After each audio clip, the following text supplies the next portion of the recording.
Welcome to the show. All things Bulldogs. Here we go, here we go. Yeah. Here we go.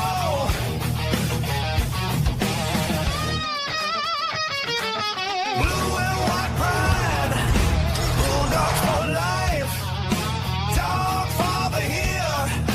Gas by my side. Talking dogs tonight. Dogfather and Gas. Blue and white pride.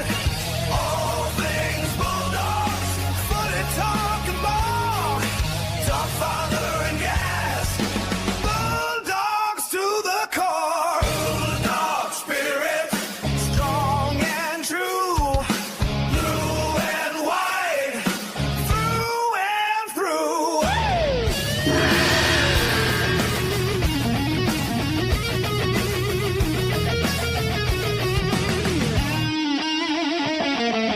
G-Day Doggies fans, welcome to the show.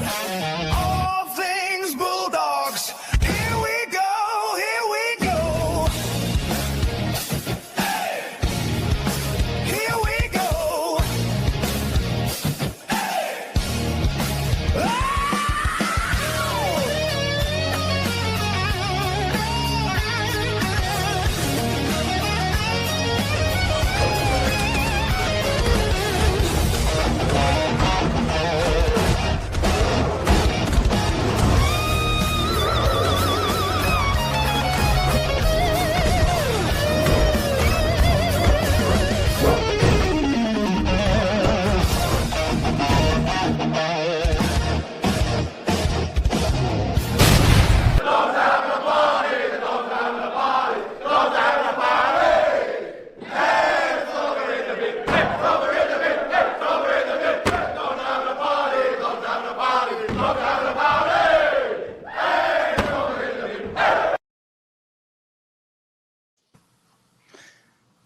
G'day, Doggies fans, all things Bulldogs, episode 40, biggest game of the season coming up this year, and special guest as promised, we have Brave Dog, who, how are you, matey? How are you?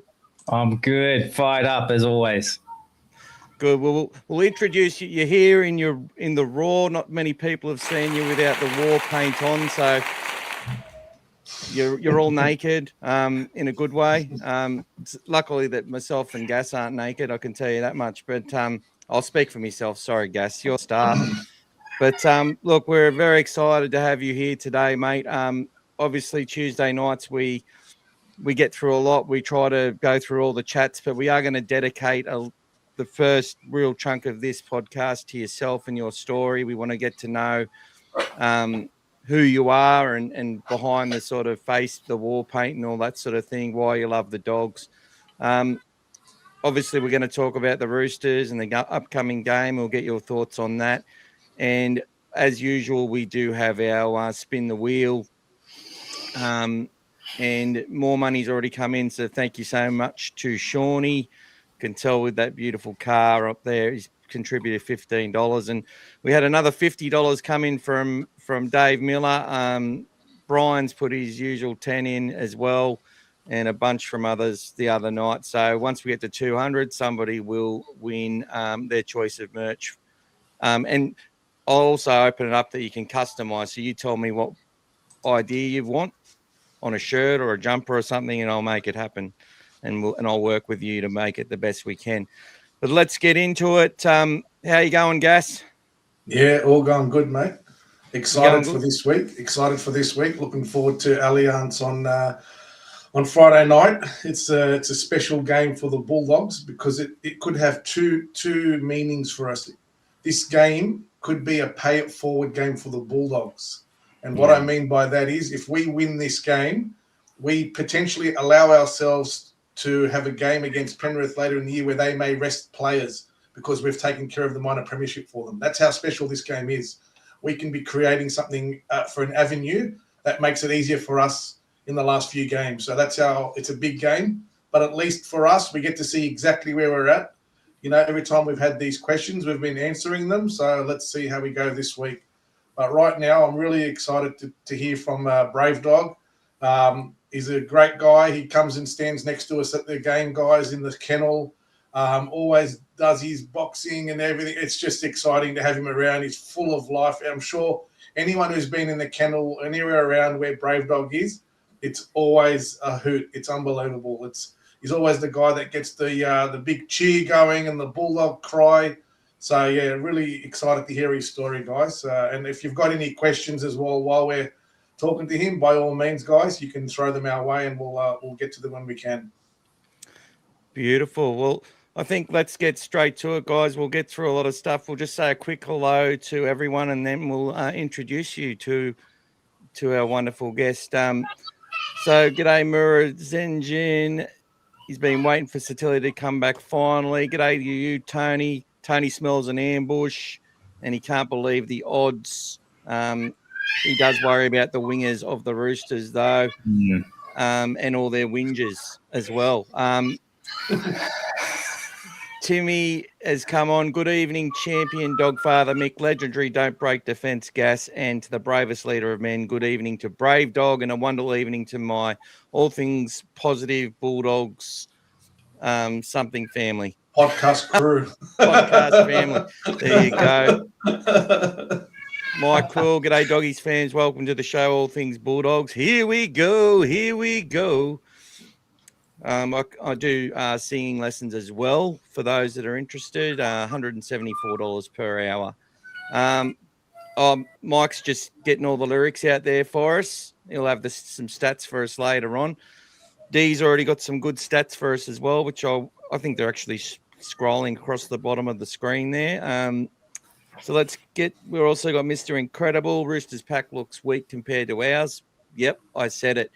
Really good point, and I actually want to provide some content on that separately, but we'll probably talk about it tonight, and that'll do it for us. Mike's hoping that everyone's having a good evening and wants to see a lot of people at the Roosters game. Timmy's loving the forward pack. Knox Corvus is here. Simon Halabi. Scary's got the show on the road with $15. And g'day to Lockie, who's at every game as well. Anyone else?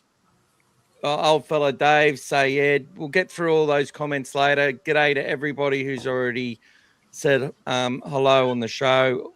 Lots of people watching, which is good. The Kennel are back tonight, so wherever they've been, they've finally come back and showing their face, so good on to them. So we'll have people crossing over who are watching both and that sort of stuff. We'll come on later probably, but let's do it. Let's get to know. First of all, introduce yourself. Who are we speaking to today? Who is Brave Dog? Yeah, first of all, I just want to say thank you guys for the opportunity to speak on your platform.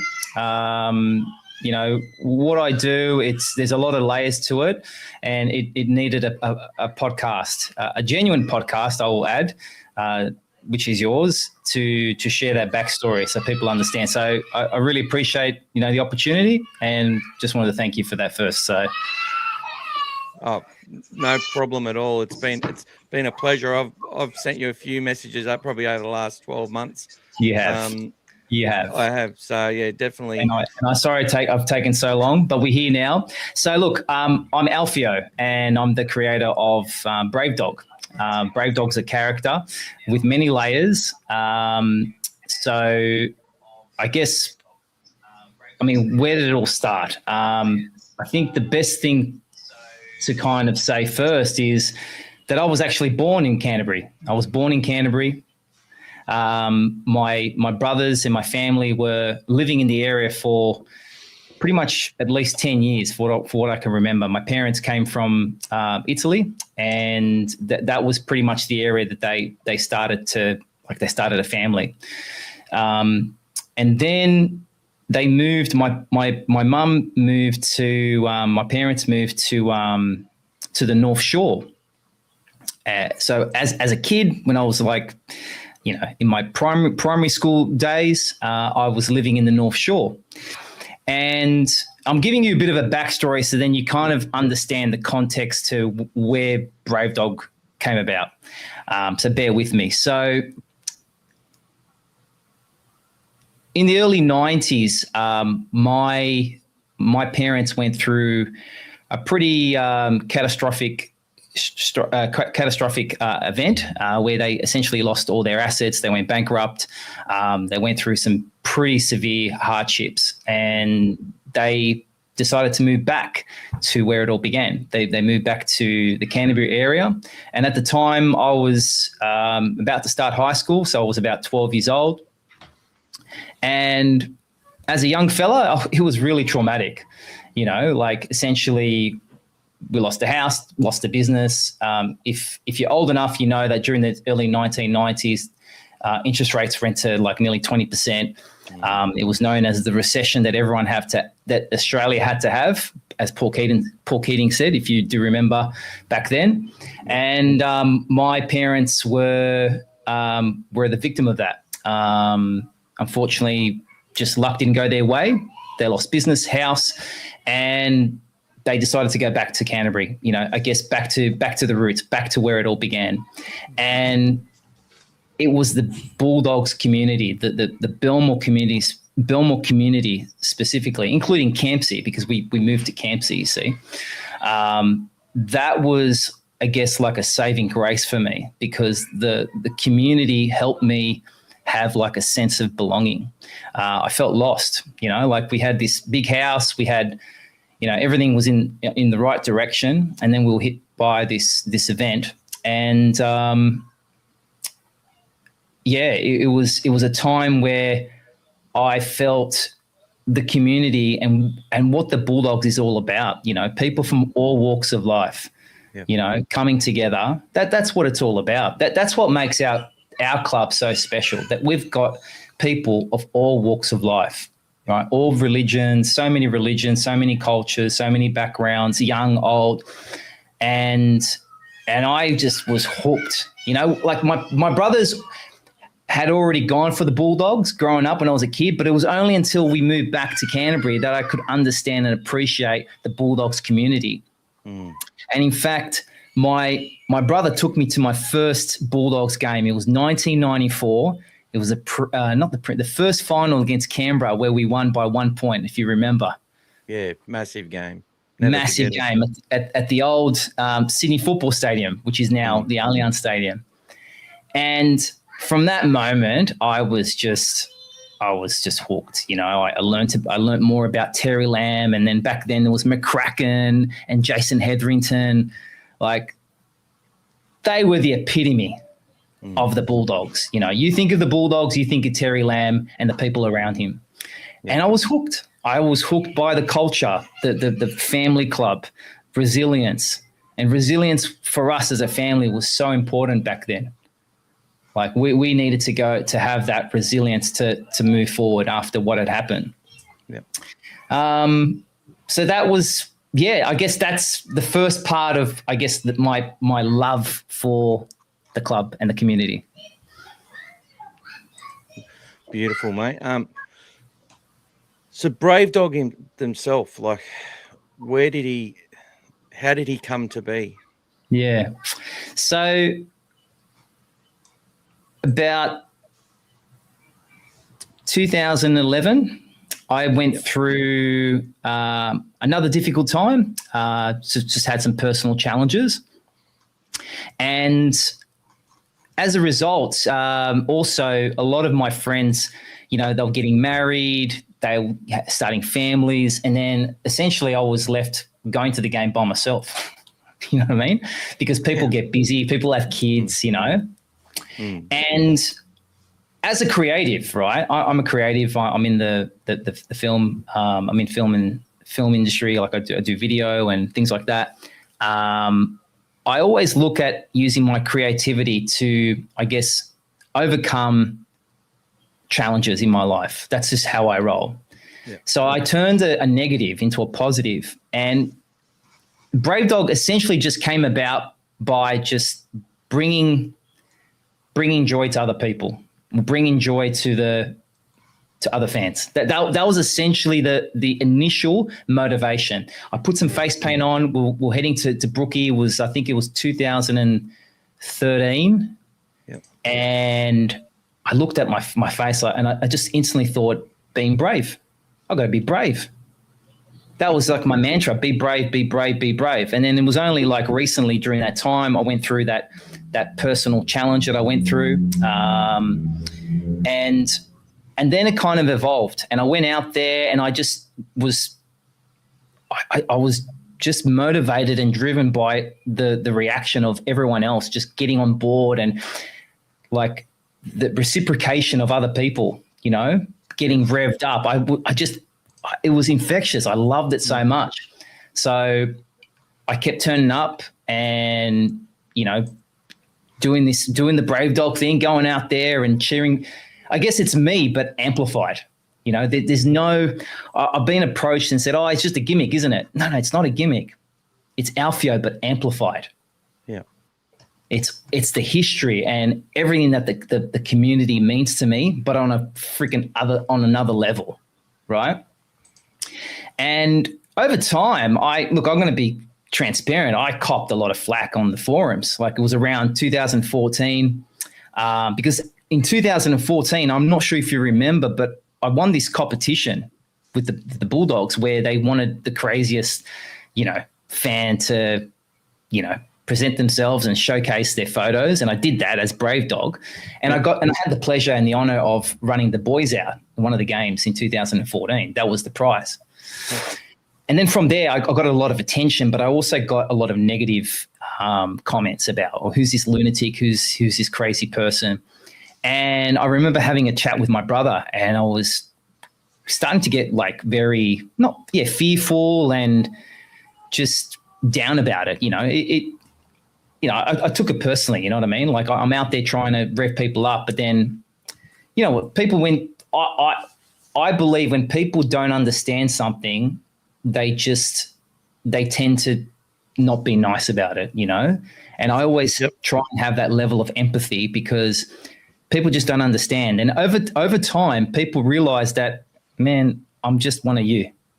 I'm just one of you. I'm not some guy on an agenda. And people started to warm up, and I just kept turning up. And that's where the whole turning up thing, that's how the mental health advocacy developed. That idea that putting myself out there, like, having the courage to just go out there and cheer the boys on, be loud and proud. Obviously, there is a level of lunacy there. Oh, it's wonderful. I want to own it, but I'm here I am here to make it create attention, but the attention is driven towards a very important message. Well, that brings us. Yeah, go on. That brings us to your passion and purpose, which I think this will link in directly. So.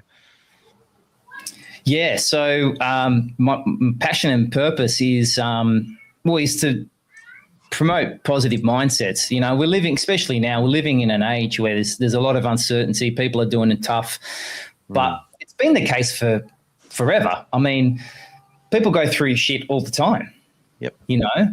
And I just find a lot of joy if I can bring even just one person a smile by. Look, people know when Brave Dog's around, it's all about laughter. It's about, like, even with fans of opposition, whoever it is, Roosters, Broncos, even Parramatta, we're all one community. We're all human, You know, what happens on the field, what happens in the stadium stays there. And after that, we're all human. And that's that's the message I'm trying to put out there, is that positive mindsets and that we're not alone. We're not alone. And I'm want to kind of use this platform, this attention, to raise awareness for, in particular, Lifeline. I think Lifeline is an amazing organisation. I've used Lifeline myself years ago, and to start conversations, more conversations. This is why through Brave Dog, I go around asking people, what does it mean for you to be brave? Starting conversations, you know, like, oh, for me to be brave is to, I've had a lady say to me, oh, overcome domestic violence. And then she opened up. Like, it's special. It's awesome. And that's my drive, you know, so. That's beautiful, mate. Look, you got any questions around that, Gas? No, mate, it's great to see. Like, and for all those people at the game that see when Brave Dog does come around, there's always that high level of excitement, that energy. It's there is that purpose behind it. Like, you know, there is that in depth. And I've been very fortunate that whenever Brave Dog comes around, we do have a chat, you know, and we catch up, and it's more than just, you know, we're both bouncing around with banners and face paint. It's more about the camaraderie and the team and the family spirit. And I felt that, which is why, you know, I asked, you know, Brave Dog as well to come on and tell his story, because it's important that everyone, you know, gets behind all of our characters that are out there, that do what they do, because everyone's got a purpose, everyone's got a meaning, everyone's got something, and everyone's got their own level of determination and support and everything else. Like, every one of you that comes on tonight and every night and watches and supports and throws your comments, you've all got a level, and it's just what you can do, and it's your exit. For me, I find it an exit for everything. Whatever you've got in your life, whatever you've got in your work, whatever you've got challenges, you know, for me, whatever I've got in my life, when I'm on here, I push it all aside and I just have fun. I enjoy it. When I'm at the games, I enjoy it. It's your release. You need to have that in life, everyone. You know, you can't just be always down, which is why, you know, and you guys call us All Things Positive, is because you have to have that avenue to keep things, you know, okay, this is a sport. This is a game that we all love. We have to appreciate it, understand it, and be relative to it. So Brave Dog, you know, typifies that and does at his level in what he can do. And he goes up and beyond, you know, with what he does, and puts himself into that persona to be that person as well. It's not for everyone, but it takes you need to be brave to do it, guys, and he is to do that as well. And to even come on tonight without his face paint, without his you know, paraphernalia, is brave in itself as well, and tell his story. So it's that's beautiful, guys. Yeah, but I've got to say, bravery is with everyone. I truly believe everyone is brave in their own special way. Yeah, I think what resonates with me is when you're talking about the braveness of it as well, is because there's some stuff that, like, I've got to know Gas pretty well, and Don't Break Defence is like a character in itself as well. Himself and Aki are there, and when they have the banner, what I can see is Gas isn't an extrovert at all.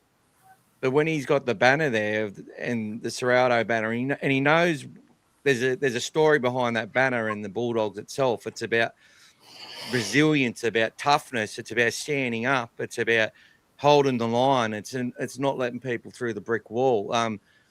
There's a reason why the Clive Churchill Medal winners for Canterbury are all forwards. You know, they're all tough people. You know, we've never had the best player in our team. We've always sort of been underdogs as well, and our fans have copped a lot of shit over the years as well, giving out a lot of shit as well, I must say. But you know, and that's what it's all about. But what I'll say with Gas is, like, when he went to Luna Park and did some things in order to get access to players, which he would never do because he had the banner there. He takes on this sort of new, it's like an armor. Alter ego, yeah. This alter ego. And, I can sort of see, and he becomes somebody else almost while he's got it. So, yeah, and it's the same with the Dogfather thing as well. Like, whenever you put yourself out there, you are going to get people who just want to bring you down and chop you down and cut you down, and question your motives and whatever else. So the purpose, my passion and purpose behind all this was my fingers to get typing all day at work and stuff, and sitting there and trying to defend the club online, typing all day become hard. So I was just like, I'll just have a voice, and that's hard in itself. And I had to learn everything on the run and spend money on it, invest in it. But also want to make me family proud and my daughter proud and stuff. And my family, like I've got family members who watch, like we don't hardly talk. They just come and watch this, and then talk to me about it. Oh, I like when you did that, blah, blah, blah. And that. I'm like, I can't even believe you watch. You don't even go for the Bulldogs. But anyway, I want to make this more about you, but also sharing some stuff. So thank you for sharing that background, because it really gives us, I think a lot of us have a story around why we support the Bulldogs. And for some of us, it does go it's deeply ingrained in us. And it's, you see each other in the crowd. I know when I'm looking on the TV, Alfie, sorry, Alfie. Alfie's fine, yeah. Alfie, yeah. I know when I'm looking on the TV and I can see your eyes looking at the TV, I sort of see something I resonate with. Not just a character, but I love it. And I love the Braveheart movie as well. There's so much passion and pride in the whole thing. And I've been a big fan for a long time, and I'm sort of fanboying right now. But let's talk about some good stuff about supporting the Bulldogs. What is your favourite memory when it comes to the Bulldogs? And maybe it hasn't happened yet, but so far, what's your favourite memory when it comes to the Bulldogs? It comes down. Favourite. Yeah, well, probably the most recent, which is it's been a while now, but it's 2004 grand final. I was there. And yeah, I think it was Crocker when he was tackled by Andrew Ryan. Like Crocker was actually running towards us, like in our direction. And when Andrew Ryan made that tackle, it was just, man, I'll never forget that. The feeling, just the feeling of like winning, especially after everything we went through in those last 2 years. Man, epic. Yeah, I would say probably 2004. Second, I would say, or even like maybe Parb, 1995 grand final. What's supposed to be Terry Land's last match, but wasn't. That was special. Yeah. He should have got Clive Churchill on that day. And I love Jim Dimmick, was one of my favourite players. And I was hoping he would have been the coach one day as well. But that's business, eh? That's it. Yeah. Terry was amazing that day. He just tackled anything that moved and was a part of everything that happened. Smart footballer, such a smart footballer. Yeah. And I still think he's underrated. Like, I don't think he gets the credit he deserves, and he gets a lot of credit. And one thing about Terry, I'd say you would have shaken his hand before, but I've never seen a bloke look around when I'm walking into Belmore and he's literally looking to get eye contact with people to shake their hand and stuff. It's true. It's actually true. And and my brother has actually had a really good couple of times with Terry Lamb. And I'm not going to do any of that. What do they call that when you name drop everything? But yeah, he just said he's the best bloke. He spent, I think it was last year. No, it was last year. It was when West played Newtown. They have an old boys day in New South Wales Cup. And he managed to spend the whole afternoon and evening with Terry, which he top bloke. Top bloke. The best blokes. What's one of your toughest and worst memories? There'd be a lot of them as well, but there's a few. There's a few. I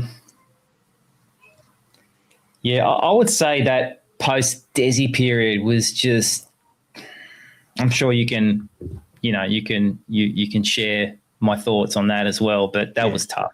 And then on top of that, we had the lockdowns, which was just compounding, but it just goes to show that, how resilient we are. us fans that we've come out on the other end after that period. It was tough. And I know everyone feels, all the fans felt the same way. It was a really tough period. I have mixed feelings about that Desi era. I'm not going to talk about it now, but we can go offline. But that was, probably the toughest time for me. Who's your favourite players? You can give me a couple of different eras if you like. Yeah, we spoke about Terry Lamb. Yeah, Terry Lamb was my all-time favourite, growing up. Who else? So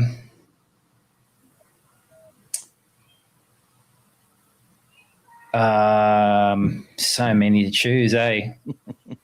I mean, for his loyalty, Josh Jackson. Yep. You know, he wasn't the most, he didn't necessarily have the X factor, but he was just a typical hard-working bulldog.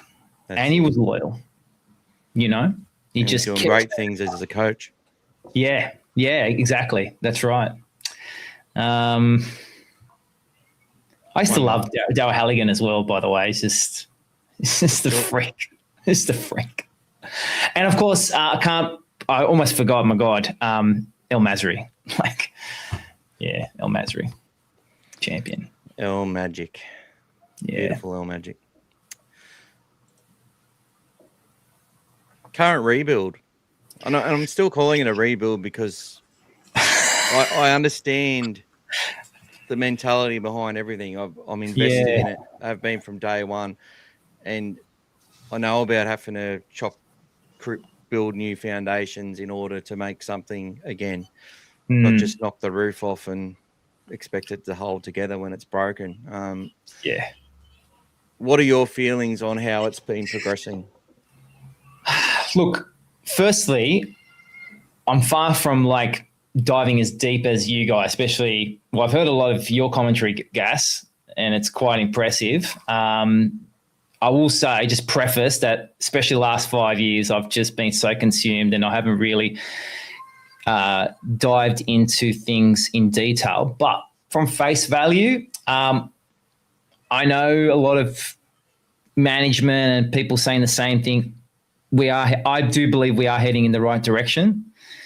It's a bit like, the way I see it, it's a bit like how the stock market works, right? It has its peaks and troughs, right? But it's still rising. So it will drop and then rise and drop and rise. I think that's my favorite analogy, by the way, and I use that consistently. So I don't know. That's a really good alignment there because. Yeah, we come a long way as well. We're talking about that period where we were shit, man. Come on. We were freaking, as a team, it was pretty bad, And it's not like the players are shit. It's just that things weren't gelling. The recruitment wasn't right. Things just weren't working our way. I think culture as well plays a massive part. Just there's layers. It comes from the top down, your CEO, your management, your coaching staff, the culture, everything has to gel, and everything was out 5-6 years ago, right? So we've come a long way. We're coming last or around last consecutively. I think we got the wooden spoon once and we came second last twice. Anyway, it was a terrible period. So we've come a long way from that, and I think we're going in the right direction. So to answer your question, I think my feelings are moving forward. I think that the biggest puzzle, if you like, that the club that needs to and knows that has to solve is the halves. Once the halves is set in stone and there's clarity there, man. But there's signs there. And look, I'm going to cop a little bit of criticism, maybe some agreements, but I like Galvin. I think Galvin's a great player. He's very young, and I think we just need to give him some more time. And he's just always fucking getting in there. He's trying so hard. Yep. You can't dispute that. No. He is a first receiver. I think, right? He's a natural number 6, right? Is that right? Oh, he's a natural. I think he's just in the position until we develop someone better for it, Exactly. or have someone ready. Exactly. And that's why I call it the current rebuild, because we are still rebuilding this team, and this is what was the message we sort of give to the fan base, is that we are still trying to develop, to turn our club back to what it used to be, where we fill it with a lot of local juniors or people that will Bullfrog Moor would bring people from all over the country to fall under the family club banner in our multicultural society that we talk about. And they would be the players that would play for the team and bring that authentic drive and will and fight. And we lost all that because as it become more of a business and player managers getting power and stuff, a lot of our younger kids, when we were struggling, were leaving or wanting money to stay. And that made it even harder, because you go to a place like Penrith, they've got about 20 football teams of talented kids who would play for nothing just to be in that side. And we've got to get to that. Yeah. And to get that. And we do have people who are that passionate about our club, but that's what that's why I still say it's a rebuild, because everything the way it is now that we sort of love and we fall in love with when we get results is not how it's going to look when I believe we're going to be the team that we all desire and are expecting. But I will say I love the mindset of the current mob, and they're determined to prove a lot of people wrong. And that's an amazing. They've got a lot of self-belief and have copped a lot of flack. So the current state of the club, like, have you, what do you love most about it, and what do you think the opportunities are outside of on the field? What do you think from what you've known or had any experience with or whatever, that do you believe the club could improve, areas they can improve on as well? So are we talking about like on the field in terms of performance or everything? Pretty much off the field as well, like the club as a whole club. Yeah. Look, I might sound a little biased, and doesn't necessarily need to be about Brave Dog at all. It's never about Brave Dog. Brave Dog's just really a driver of it, but we'd love to see more campaigns around mental health. Yep. And I like to invite that, extend that invitation to the whole NRL. I think there needs to be a lot more. But looking at the Bulldogs, I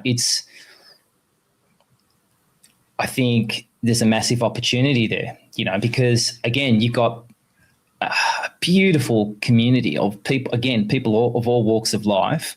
Yeah. A lot of working class, people that are migrants, people that have come from stricken countries, oppressed countries, or not oppressed country, but oppressed governments or whatever. They've come from hardship. And I think there's an opportunity. Look, I'm not saying the club hasn't, but I think that there could be a lot more done around mental health. So whatever that looks like, we've collaborated on a few things, but I would love to see. And again, Brave Dog doesn't have to be involved, and never really is. It's just really a driver for the message. But I think in terms of management, I think there's a lot of positives there. I see a lot of comments about Gould this and Gould that. I mean, look, the guy is, he brings a wealth of knowledge. There's no doubt about that. Whether he's making the wrong decisions for our club or for the club, I mean, I wouldn't want to be in his position. It's making some tough decisions there, but I think they've come a long way in terms of, CEOs doing great things. I think, I can see the culture is a lot more positive from where I can see it. And I mean, I don't have special access to, management and what they're doing, inside. But from what I can see, it also reflects on the field. You can see that once they get their confidence, once, there's a period where, I mean, we've been unlucky this year with injuries, right? But when we've got a streak of luck when it comes to injuries or lack of or no injuries, once the team has that self-belief, which is we're seeing that now come back, as you've mentioned, that's what I love. That's the current state of the club, where I can see that what I love so much is that old Bulldog grit. It's there. Yep. Like, it's just never say die. They just keep going, like with their defense. And if you've noticed, and I saw this is not my analysis, so I'm not going to take it, but I saw someone, I don't know who it is, I can't give credit, so I apologize, but he's on TikTok and he mentioned that in the last, I don't know how many weeks, the last few weeks, correct me if I'm wrong, if I read it wrong or heard it wrong, but our penalties, giving away penalties, has decreased by 50%. Is that right? Like giving away that's true. Massively. Exactly, and that creates that's a massive impact on results. In terms of the meters that you make, giving away possession. You keep giving away possession, well, you lose games, quite simply. So, can't say the club, to answer your question, I can see the desire. It's there. There is something special about this team. I can see it, especially compared to 5-6 years ago. I think everything was just all over the place, but now it's looking good. That's beautiful, mate. Loving that. Look, let's go to some chats and then we'll get your thoughts on a couple of things. And because I know we don't have you for the full time tonight. You've got things that you must do as a proud father.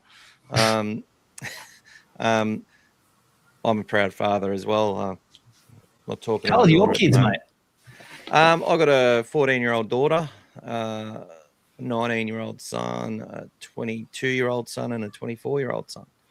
All right. Well, I'll have to exchange the notes offline. Oh, you don't want to ask me. No, but you can learn from my mistakes potentially. What not to do. But look, I've loved listening to that, Alfio. That's wonderful. We've got about 37 unanswered comments to come through, so they might mention some stuff. I'm not sure. We'll have some questions for you. But look, there's some things we want to do as well. So, and we'll promote that as we go along. I'm looking at somehow using, like, helping. Obviously, you talked about Lifeline there. So, we've already supported 2 charities this year, Walking for Autism and Mental Health for Veterans. My son's gone to the Navy, and kids, I think, young men and women between 24 and 37, the number one people that are committing suicide are ex-veterans. People have been to war and stuff like that. So it was way bigger than I had any idea about, and that's what I mean. Mm-hmm. Awareness is everything, right? Yeah. And everybody on this channel got behind it so much. The All Things Bulldogs community raised over, I think, $1,500, something like that. So just massive. And so there's ways that, and our people, we're happy to help. So look, we're doing some shirts now. We can come up with some Brave Dog images, some banners, anything that we can do, and donate most of the profits to that as well. We'll work that with you offline, and I'm sure the people. Amazing. Because look, I was even thinking, I know you're busy, like you don't get to go to all the games and stuff, and like I'm thinking a flag that has you on there, so that you're always at the game. Because it's funny, like on the because I watch a lot of TV because I'm in Brisbane. I just can't afford. I've got to go to work, so when I see Gas's banner, like it's the highlight of my day. Apart from watching the footy and stuff, and then you see you in the stands as well when they just go past you. It's just massive, I just love it, and I'm so appreciative of what you've done to do that, because I know the balls it takes, and the pleasure it brings people, and when watching some of the videos you've done as well, just seeing the happiness of the crowd around you, as Gas was talking about, is what it's all about. You are actually bringing entertainment to the crowd, and making it a better experience. Like knowing that you're going to be there makes it better for people, and just so appreciative of you. So thank you, thanks, mate. No, thanks, mate. And I know Gas feels the same. And when Gas said he'd been talking to you and then he's asked you to come on the show, I'm like, oh, thank you. I was just about to tell you to do that. Do you want to go through some chats, Gas? Because I've been talking the whole time. No worries. So Rex saying everyone's pumped up in the comments at the start. So Timmy saying we love you, Brave Dogs. Still remember the time I'm guessing you ate a raw eel? Fuck. Okay. Any truth to that? Man, I got in trouble for that. Oh, no. I got in trouble. I won't give you the details, but I got in trouble for that. Oh, my God. G'day, There you Brian. We're going to beat the Roosters. That's it. Scary's on call this week in the tow truck. Hopes to God wherever he gets sent on Friday, he's got phone service to listen to the game. We got a supporter there, Massimilio Friendo, donated some money on a super chat. G'day, Aki. Aki's down with a virus. Hope you're doing all right, mate. Getting ready for the city to surf on Sunday. G'day, Aki. There we go. Abs. Thanks, Abs. Tell us how you really feel. Yeah. Well, where'd they go for 4 weeks? Tell me that much. That's all right. They only come out when we lose. They said we weren't going to win another game before the Titans game. Yeah. Great supporters. Anyway. They love your vocals, Mick. You should be on The Voice, they're saying, mate. This is The Voice. First time Sitili's playing against his former club. Really? Yeah. He was injured last night. Okay. Timmy keeps hearing from me not to encourage Michael when he's singing. There you go. Dave is saying Brave Dog is in the house. Welcome. They were asking, there's 100 kids running around somewhere. Are they yours, Brave Dog? And I think I answered them. And I think Knox Corvus is saying you're the reverse of him. He was born in the North Shore and moved to Wiley Park. There you go. Shoei's a Kempsey boy. I am Kempsey boy. There you Up go. the Kempsey boys. That's it. Long live Kempsey Street. That's it. Yeah. Guess what, Bay? I think I think the bay's already sold out. I think It is sold out. Yeah. Yeah, all the Bulldog bays. But wherever you go, there's going to be a big splattering of Bulldog supporters everywhere. So just mix yourself up, get yourself in there. I think tickets start for juniors as low as $25, and then they go up depending on where you want to sit. Walking over the bridge and down the lane to Belmore Oval, yeah, they were the good old days. Good on you, Alfio. You're an inspiration to us all, brother. Do you get on well with Scotty Schultz? He dresses up as a Joker. Yeah, we do catch up, Timmy. Yeah. We always catch up before the game. We have a chat together. Yeah. All the characters catch up. I love the gamble awareness ad that you do. Guys, if you haven't seen it at the game, they play it usually during the game. Brave Dogs there, guys. Showy, all my uncles were brought up in Kempsey in the 70s. Bill's Femme for Life. There you go. Bill. No, bet I know them all, yes. There's the address for anyone who's not sure. If you want to still go there, probably someone else living there now. Brave Dog. Is that Darbas Lawyers? Is that the Darbas Lawyers? I'm not sure, mate. They're a big family, the Darbas. So. Oh, yeah. Used to be some Darbasses in Tilapia Street too. Alex Krill saying Brave Dog in and out of the costume. That's it. Well said. Grew up in Canterbury too. Love that I could walk to Belmore Oval. Yeah, we all of us love. And I think we had some stream dropping connection issues there. I'm not sure, guys, if that's all okay now. It's not theirs, it's ours. Okay, no worries. G'day, Prostay. Love You, Brave Dog by Alias. Who's this? Alice Adom. There you go. Much love to you all. And Sam, is this a Waz fan stream? I mean, what gave it away? How could you tell? We love the Waz. We love the Waz. It's your year. That's it. We love the Waz. That's Best it. supporters outside of the Dogs. Turvey was the favourite. Before him, it was Gary Dowling. Lamb was the most talented player ever was, and SBW. So there's and Joby, welcome. Hey guys, love hearing from you, Brave Dog. Always love the outfit. There you go. There's a lot of stories I heard about the Kempsey pub back in the days. A lot of fun back then. Some of those are very R-rated. The most natural talent player we ever had was St. Christopher's Shifty Sherwin. What a class player he was. Love him. That's it, guys. All Kempsey. There was a CD doing the rounds of 2004 season highlights. Watch it. How unbelievable Shifty was that year, creating tries. Haslam must have scored about 20 tries that year. I think he managed 16 in that premiership year. I said there's not enough around mental illness, and it's all the clubs need to be better. SMK agrees with you, mate. Well done. Yeah. Bulldog Mike, leaf pass mate. Next time, mate. You're going to bring a leaf pass if you're late. Sorry, buddy. Next year will be our year. Look, I've not given up on this year yet. I don't know about you, but I've not given up on this year yet. G'day, Glenn. Welcome, mate. Yep. Proud father here, and they won't bloody move you, old fella Dave. That's all right, mate. That's all right. It's better than being alone, mate.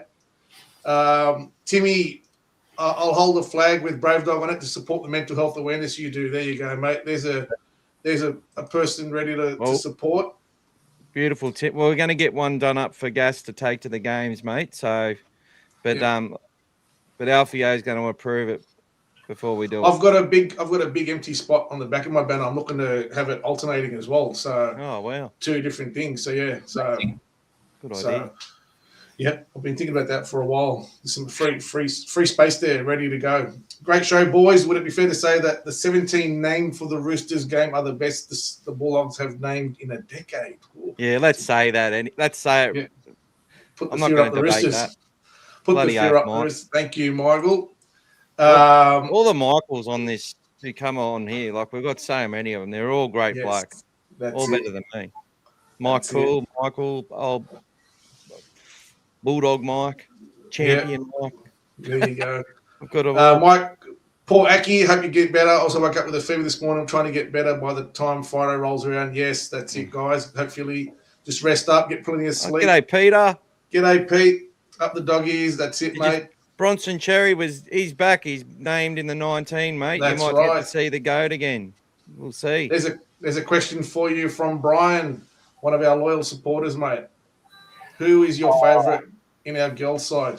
I can't answer that because I haven't been following it. I'm going to be honest. I'm not going to lie. So I don't know. That's it, guys. And look, I don't do much on the girls. We talk about it. I'm sure we will. But I really enjoy watching them play on the weekend. Definitely not by choice. Just I'm so consumed these days. But yeah, I just kind of get results here and there. But I haven't dived. Maybe this is like a little an indication to be a little bit more proactive. So I will. Well, next time you come on, you're going to give us a full wrap of the girls team, mate. You got some homework to do. And old fella Dave is saying, let's get some Brave Dog banner going. There you go. Beautiful.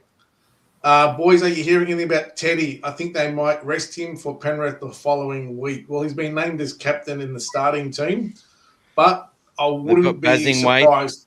Yeah, I wouldn't be surprised if there is a late switcheroo that happens there as well. Well, didn't he have a moon boot on the other day?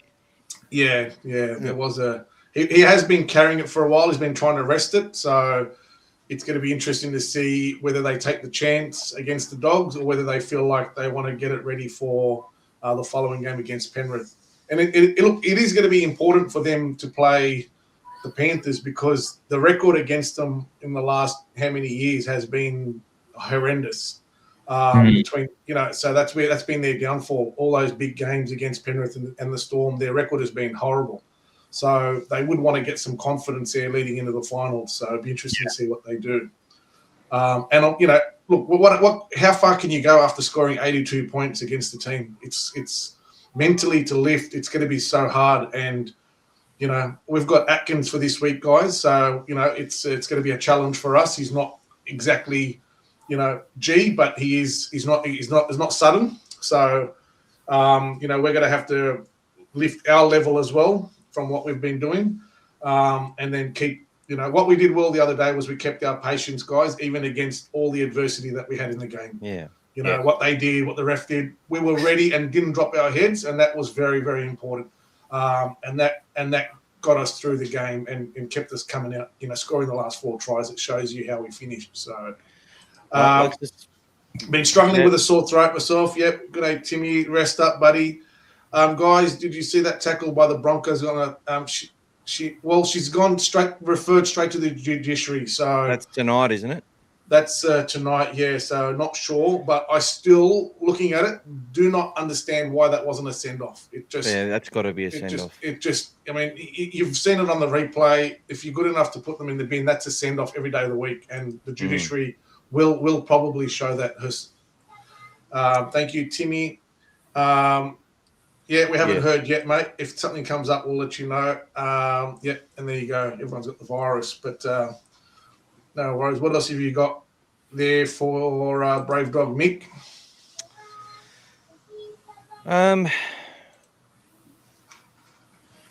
So what's coming up? What have you got? Any plans? A game you're definitely going to? Are you going to the Roosters game this week? Yeah, I am. I've got my ticket. There's a small chance I won't, only because the missus is not well. So, and we've got 2 kids, and one of them's not 100% either. But I got my ticket, so I'm planning to go. So I should be there. Brave Dog will be there. But my plans with Brave Dog, I've got a podcast. There's a few things I'm doing. So I've got a podcast called Brave Tales, where it's not directly about Brave Dog. It's basically bringing people on the platform to talk about lived experience, so mental health awareness, and also natural remedies. So that I'm building that, and with Brave Dog, I'm looking to build that to the point where I would also like to create some merchandise. And it's funny that you brought up, not funny, but the timing's actually fantastic. You mentioned having merchandise and then donating a portion of that to, charities like Lifeline. Yep. That's on the cards. So great timing. We can collaborate. Basically continuing to create content around mental health awareness, interviewing people, what does it mean for them to be brave, and just building a library. And it's going to be an ongoing thing, and I'm just going to continue chipping away at it. Like many of you, I've got a family to support, and I've got work and things like that. So I'm just basically chipping away, like you guys are. Yep. This is your baby, your passion, your pursuit, your mission. So, but you've also got other endeavors. You got family, you got commitments, whatever it is. So, life, yeah, exactly. So yeah, that's generally my plan, is to continue.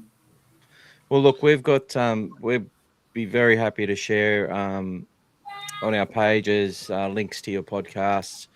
Admins of quite a few groups. And even though it's about other things, we often support the community, and you are part of the community. The Bulldogs is not just Canterbury, though, is it? It's a massive brand that, you go in a different. It's not just the random South fan that you see. You see Bulldog jerseys all over the world, and there's a reason for that, because it resonates so strongly. And so it's about community, it's about family, and where you can help your community and family, you do. Which is why I always say, your players sometimes are going to have an off day, just like your family. Yep. Do you turn your back on them and tell everyone how shit they are, and put your house on the fact that they're the worst player and they're not going to get any better, or do you actually back them? Today I got someone had a crack at me because I said that Bailey Hayward will become a Bulldogs great, and he's like, no, he definitely won't be. He's hopeless, blah, blah, blah. And I'm like, well, I'd rather be wrong about him being a great than right about him not being any good. Yeah. Couldn't agree more. That's the difference between me and a lot of people. And yeah. Well, the people, this community, we say no to as many people as we say yes to, and Yeah. the community now decides if there's people that they don't want on here. Yeah. Someone said, "Oh, we're an echo chamber." I said, "Yeah, we're an echo chamber of support. We are a cult of support. It's not the government. It's our club. It's our family. It's our legacy. It's more. I'm a member because I pay a membership for the memories as much as what's going to happen in the future. Yeah. So yeah, we're a special group of the Canterbury-Bankstown Bulldogs community, and I couldn't agree more. Look, at the end of the day, there's a difference between intending to put in a poor performance. You know, that could be poor attitude. We've had players with poor attitude. We've had players. There's no mistake about that. And they've been called out and they've been dealt with and then moved on. I don't need to name any names, right? But there's a difference between that and, like you said, a player not having a great day. And yes, it is okay to be constructive about it and then call it for what it is. Yep. Yeah, there was drop ball, there was just a lack of intensity, whatever it may be. But then attacking on a personal level, man, I see it heaps on the chats. It's just, it's not on. Not on. It's not on. That's it. Like, they've got families, they're people, they're humans. But I'm all for, go to town on the performance, go to town on that could on be the better. team. On the team. I think it was the last episode, you made your comments about Gas, you made your comments about Connor Tracy about, that he probably should have passed the ball out a little bit sooner or sooner.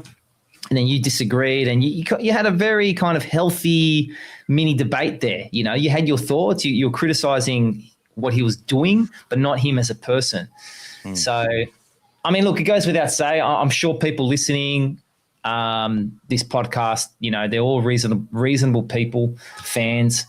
But I have to say that because that's one thing that just I hope there'll be a lot less of that, because I'm sure you agree. I actually get concerned with the well-being of players. People think they're invincible. They're not.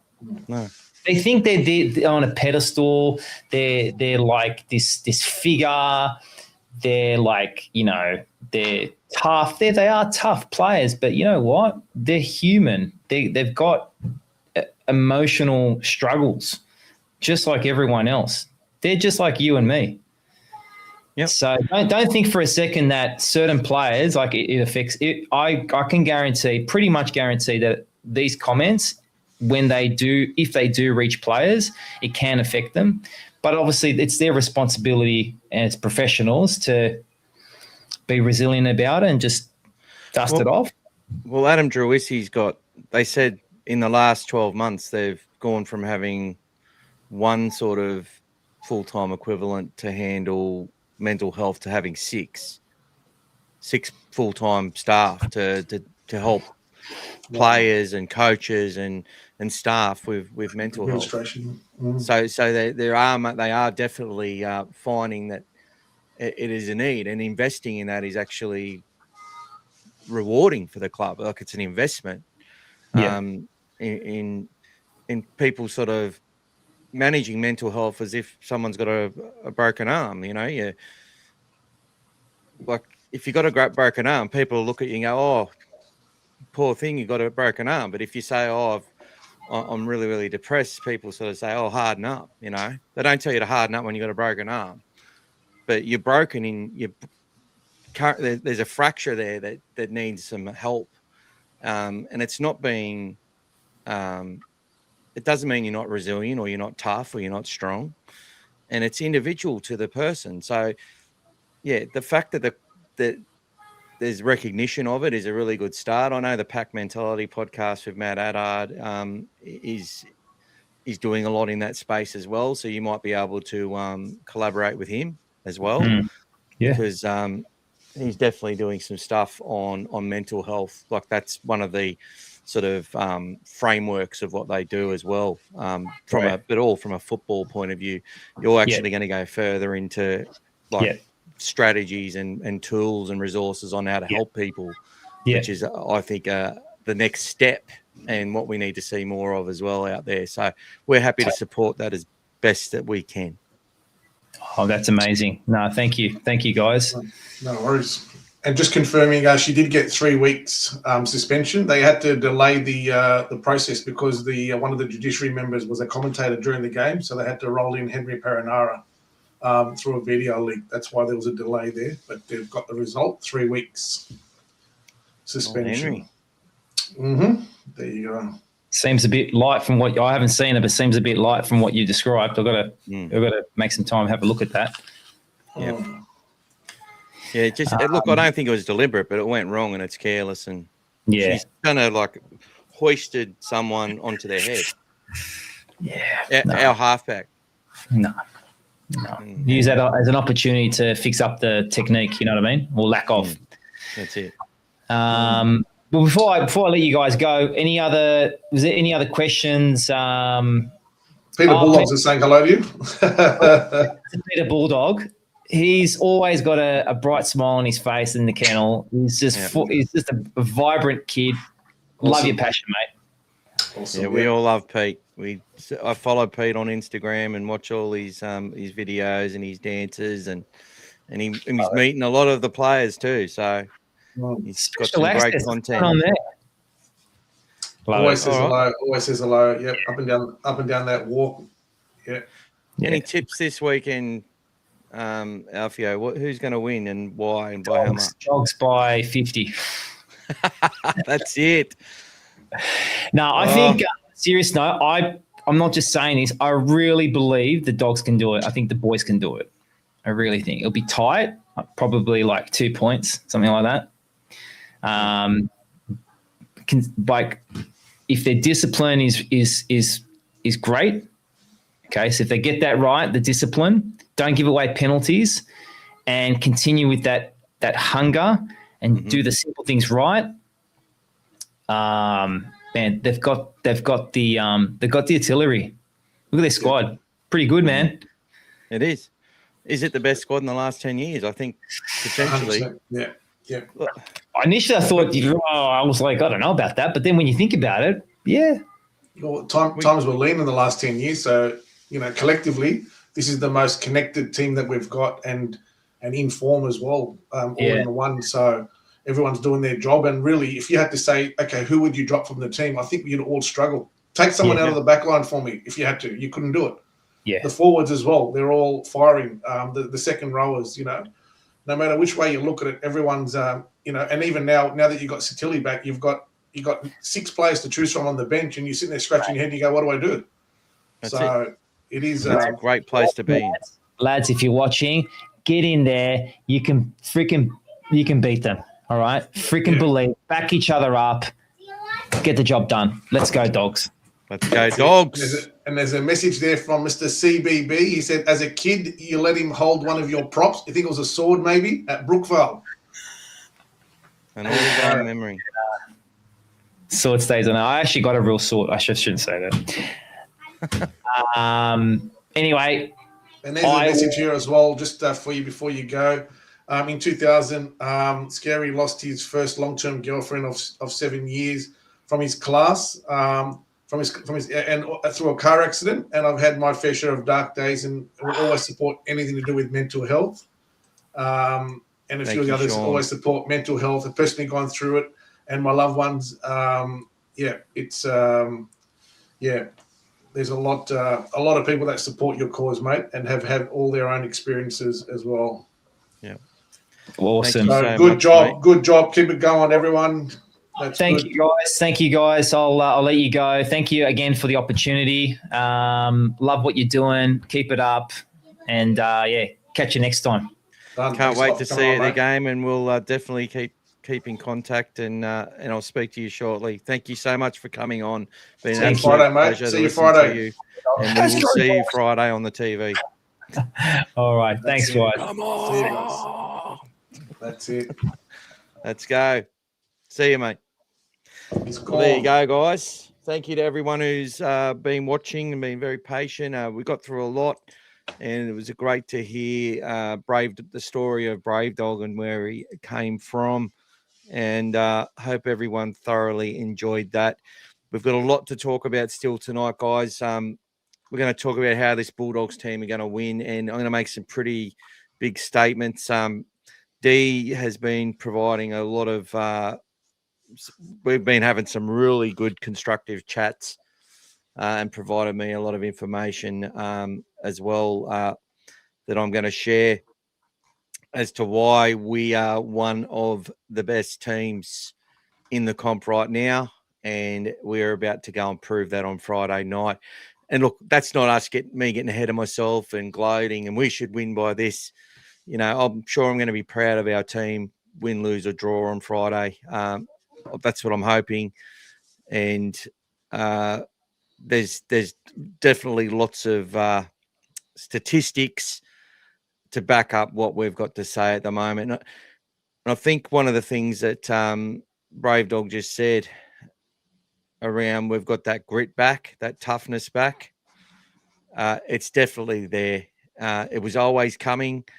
It was always developing for this season. We talked about it a long time. And what have we won? 7 or 8 of our last 9, something like that. Yep. That's never easy in the NRL to do that. We're probably, if there was a ladder over that 9 weeks, we're probably coming second or in the top 3 or 4 teams in the comp. So obviously there's still a long way to go.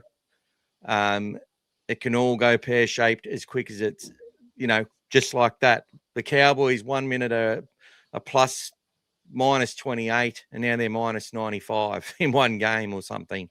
It can all slip away on a bad day. But I don't think the Bulldogs will be allowing 80 points to be scored against them come this week, no matter who the referee is. And very proud of our team. And we're going to talk about our forward pack and how good they are actually going. And we're also going to look at, the lineups and how we think this team will line up come Friday night. Gas, do you want to go through a few more of the chats, and I'll get the team lists and stuff up while we do that? No worries. The boys were referring. Brian was saying the girl season is short. He doesn't think she'll get 3. Then he corrected to say that in reading he saw there was 3, as we've discussed. Lakeside, growing up in Bankstown, I bleed blue and white. I moved away in the late 80s, but the Bulldogs are in my DNA. I absolutely love that club. Glenn Castle, I didn't get how fans will. I don't get how fans will bag the players. They want to win just as much as us. They put their bodies on the line 100%, mate. It's frustrating to see. Patrick El-Katrib, up the doggies. Welcome. Social media has become an anti-social media. The players live and breathe our team and never should be bagged. That's right. 100%. Snopsy Sitili is massive for us. Got me pumped. Yes, G'day, you're not Snopsy. alone. Latest cartel member. Yep, Brighamshaw, she copped 3 weeks. Tony. Light because they only play 9 or 10 games. Yeah, it's a small season. Looking forward to the switch over to the Kennel membership next year. I had to read that fully to make sure I knew what you were saying there, mate. Switching to the Kennel. Mate, come on to the dark side, mate. That's where all the fun is. I raise money for Black Dog every year for my birthday. There you go. Good job. It's a great idea. Lockie saying 1 game at a time. Just need to keep getting those wins. That's up. No, we're not getting ahead of ourselves, mate. We are taking it 1 game at a time. So it's all good. Thanks. He's a legend, mate. Brave Dog. He's awesome out there, top bloke. Yeah, and he always gives his time, guys, when he stands and has a chat to you if you see him out there as well. Thanks for the support, guys. Hey, Matty Warren, Mr. Kickoff, like Marty Bella. Yeah. Well, we didn't lose the grand final because of it, mate. We're still here. Matty, you'll have to go rewatch Brave Dog and his interview. It was really good. That's it. Praying for Hines to miss a goal soon. Well, he's only got 2 more Yeah, the pressure's telling. He actually said the other day in the interview, he said he's been actually thinking about it. He's like, oh, there goes number 27. Oh, there goes. So he's actually on with it as well. Who's that? Definitely crushing on the man on the left. Is that you or mate. me? No, We that's wouldn't you, know. mate. It's I think it's you, buddy. I think I've gone red, or is that just my filter? Yeah, he's got 23. It's a good thing about him. He's got 23 though. I like it as well. Mental health. Yep.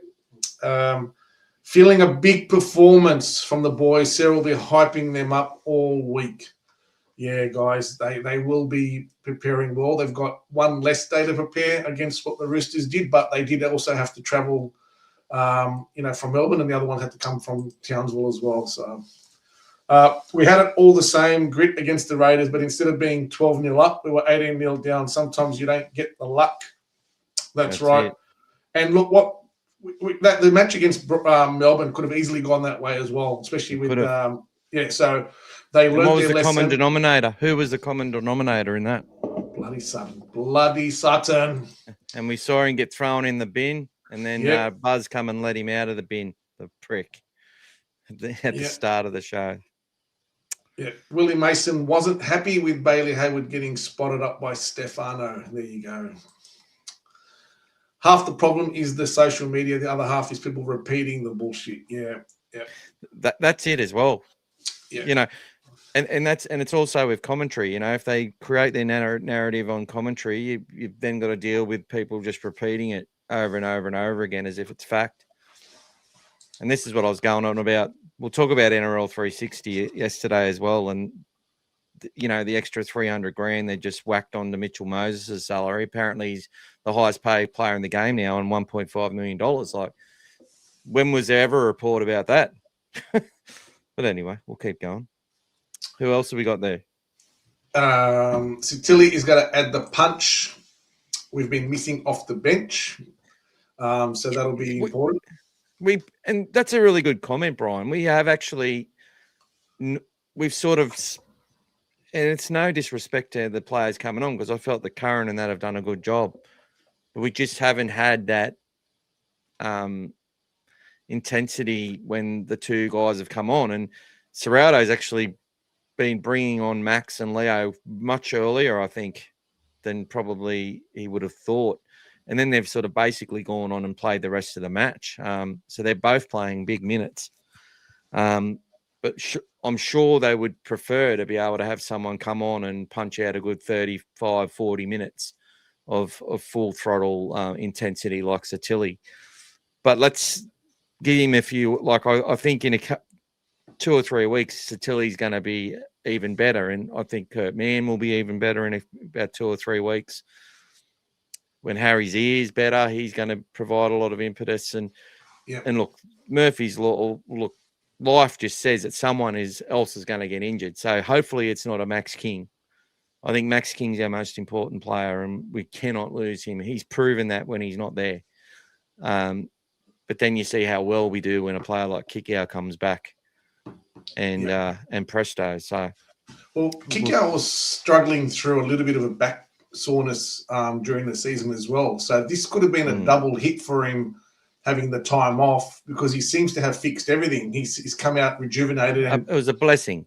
Yeah. Sometimes you need that break. When you get into his sort of age, he's still playing a higher level of game than he should be. He could be playing easily 40, 50 minutes off the bench and still having a good impact, like, some of the senior players. But no, he still wants to play majority, if not all 80 minutes, and be at a higher level, and he still kick chases and does all these bits. So this just seemed to have given him a bit of a new lease of life for the rest of the season now. He usually takes 1 or 2 weeks to get to full fitness, and then historically those like first 5-6 rounds that Kikau's played for us, he's been like a standout. And then as injuries creep in and that, he sort of becomes a little bit less consistent. But one thing I've noticed is that he's getting the ball a little bit quicker.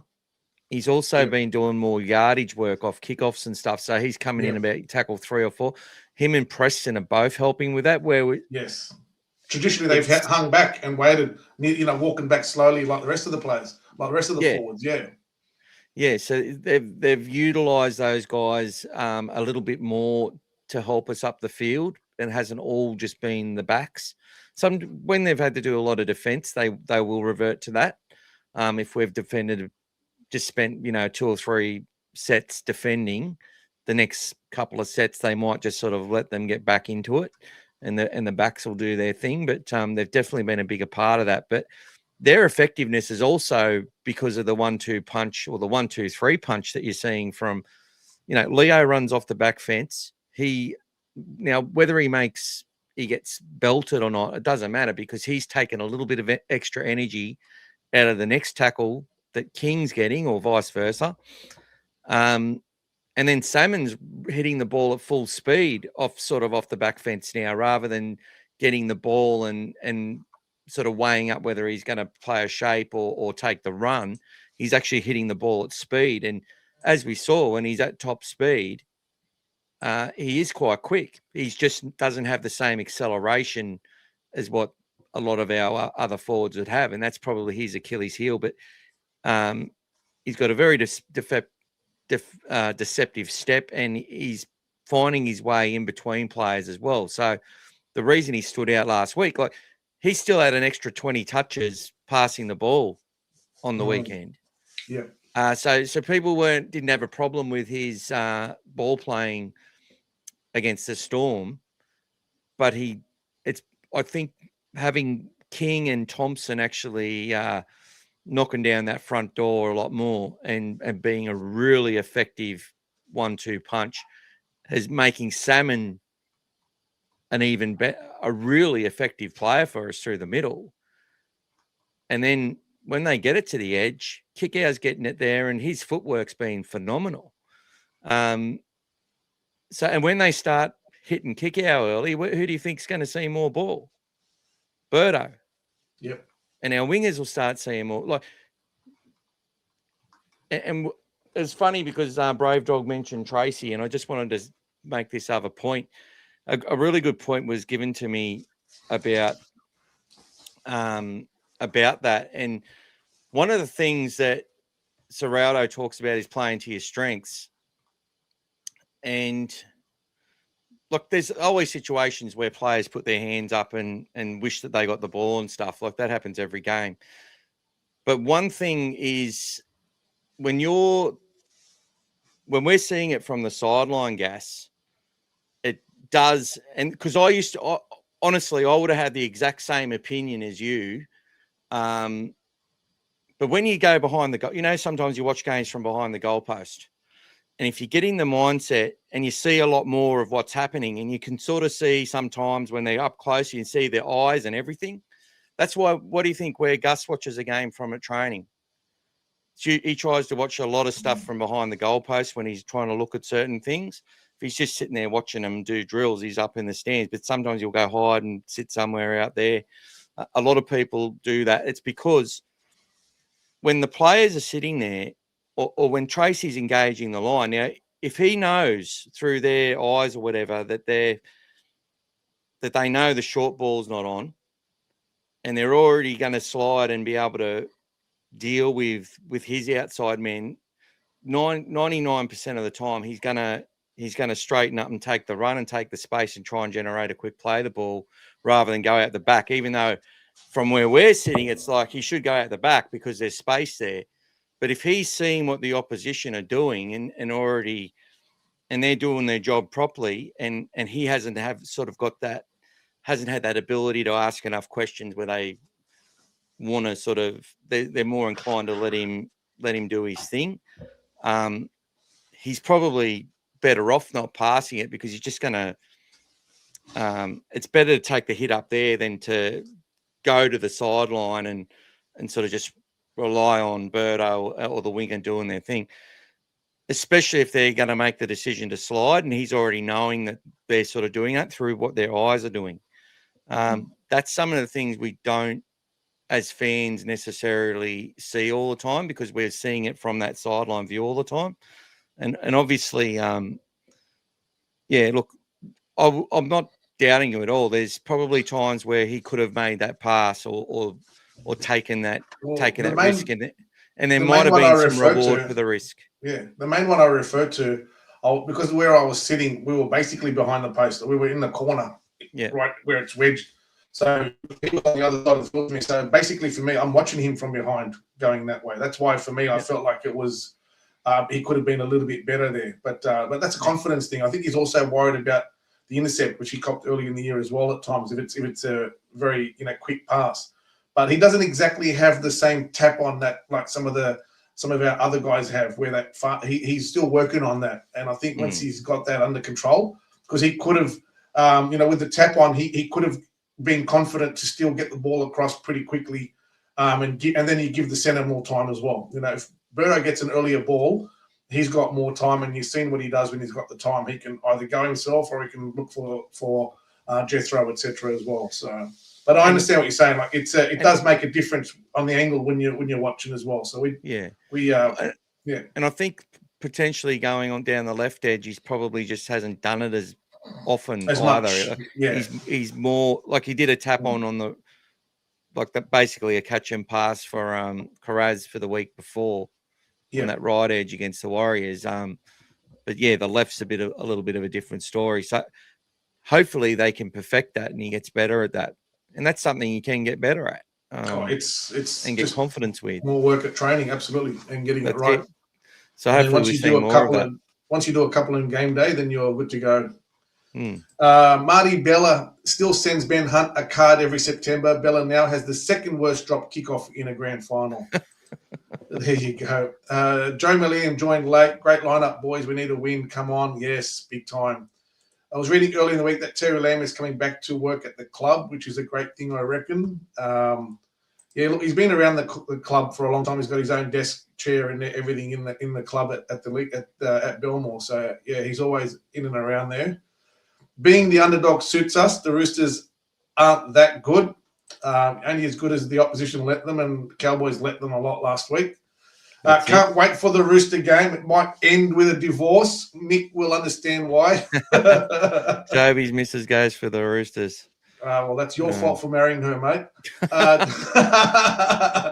Donning the Indigenous jersey this week. Yes, we are, Timmy.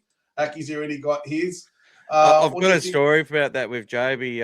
He said, oh, like they moved house and stuff, and he goes, my missus won't let me put the because I gave him a canvas when he come and visited, and he's like, oh, she won't let me put it out in the front room. And I said, so I'm so sorry you're getting divorced, man. I'm so sorry that how many years you been married? He's like, what do you mean? I was, well, obviously you're divorcing her, aren't you? She's not letting you put a Bulldogs jersey banner out there, so that's it. Quite funny. Sitili is going to rip and tear against the Roosters. Joe Millett was asking, what do we think of Grant Atkins being referee? So that's an interesting one. He's not my favourite. He's not exactly. If you look at the last sort of 7 games that he's not just refereed, if we look like being either the referee or the review in the box. We've only won 1 out of the last 8 games, guys. He hasn't been, when he's been around us, he hasn't been good. This year, we've only had 2 games refereed by him this year. We lost against the Dolphins. That was pretty heavy defeat. And we won against the Dragons in Vegas. So we're 50-50 this year with him. So, but overall, we're about, so there's overall his record with us isn't great. It's not Sutton, but it's not great. So Adam G would have been the preferred, but we'll save him for the bigger games when we need them later in the year. That's right. I watched the game live on 9, then replay on Fox. Couldn't get over the difference in commentary. It was like watching 2 different games.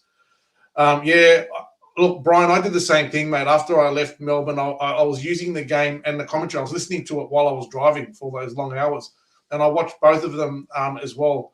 You're 100% right, mate. It's whatever narrative they want to spring and step and use in there. Like Joey Johns was on his warpath about the kicks, and everyone had their own little thing. But, there was at least some consensus about the quality of the refereeing. I feel other than that, it is day and night. The cup side is looking good this week. Must win a game. They back up the win they had last week. Salmon is the most informed 13 in the comp. I bet his haters are loving that. That's I've right, had a few. Brian. We had a nice clip that we just put out about salmon the other. I put it out this morning. Yeah. Already getting people having a crack about it.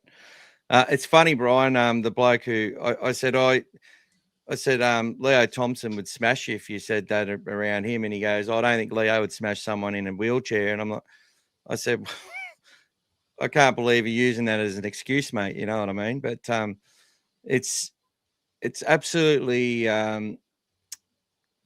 you're 100% right. Like, they can't let it go. They refuse to let it go, the hate on salmon. And the fact of the matter is that, as we said 100 times on this show, he was so busted last year. And the things that he's done, he's a team first player. He plays his role. He does what he's asked to do. They've evolved how they've played based on the rules as well. But it's also been hard for them because they haven't had that platform that they've got now. And that's assisting him as much as anyone else. And he's assisting other players the way he's playing. So, yeah, look, he's definitely in the last 6 weeks, he's been in the conversation as one of the best players. Now, he's not Cameron Murray and he's not Isaiah Yeo, but they're playing a similar way to him. They're not passing the ball as much either. It's not just something we did because it doesn't work. We've been evolving that over about the last 10 to 11 weeks, and they're getting better at everything that they're doing. And still, there's a lot of stuff that they're leaving out there on the field as well that they would know. And I like the comment that said getting back a Sitili and having that extra punch off the bench could be a huge positive for us even still, and added so much more to us. So Salmon's had to play a lot of long minutes too. Like, what did we say? He was playing 80 minutes on an edge and he's been playing 62, 63 in the middle. Yeah. That's a lot of minutes. So he deserves a lot of raps, and hopefully people can, as we said before, why can't you just back the guys and be wrong about backing them rather than being right about writing them off? Yep. Like, what's wrong with people, man? What's wrong with them? Seriously. Yep. People are starting to appreciate what he does. He's a 100% goer. Yeah. And when you speak to him, he's actually a really nice guy as well, guys. He gives you a lot of his time, and he'll interact with you as if you're mates. Honestly, never let me down. Maddie says that I've been mucking up at home and I'm behind bars. I've just had a day pass released now. It's gone away again, mate. I don't know what's going on there. You're out of there, bro. You're fixed. And I've been saying for a while that Salmon is a great player, and being as underrated as he plays into the team's hands. And look, one of the things that we did speak about, even I think it might have been even during the off season, was having someone come in there and playing that 13, those longer minutes, like some of those other ones that Michael just mentioned, could help us with our rotation. And because we always get man on, Salmon off, etc. We switch them back, etc. But having that one that can play bigger minutes gives us more. And if you look at the last few games, it's very rare that we're actually hitting the 8 interchanges. We're actually not always, unless we've had to be forced through injuries, we're actually finishing usually on 6 or 7 interchanges. So we've always got that little bit up our sleeve, which is working well. And this is during a period now where we're actually winning games. We didn't even use a 17th player again last week. There you go.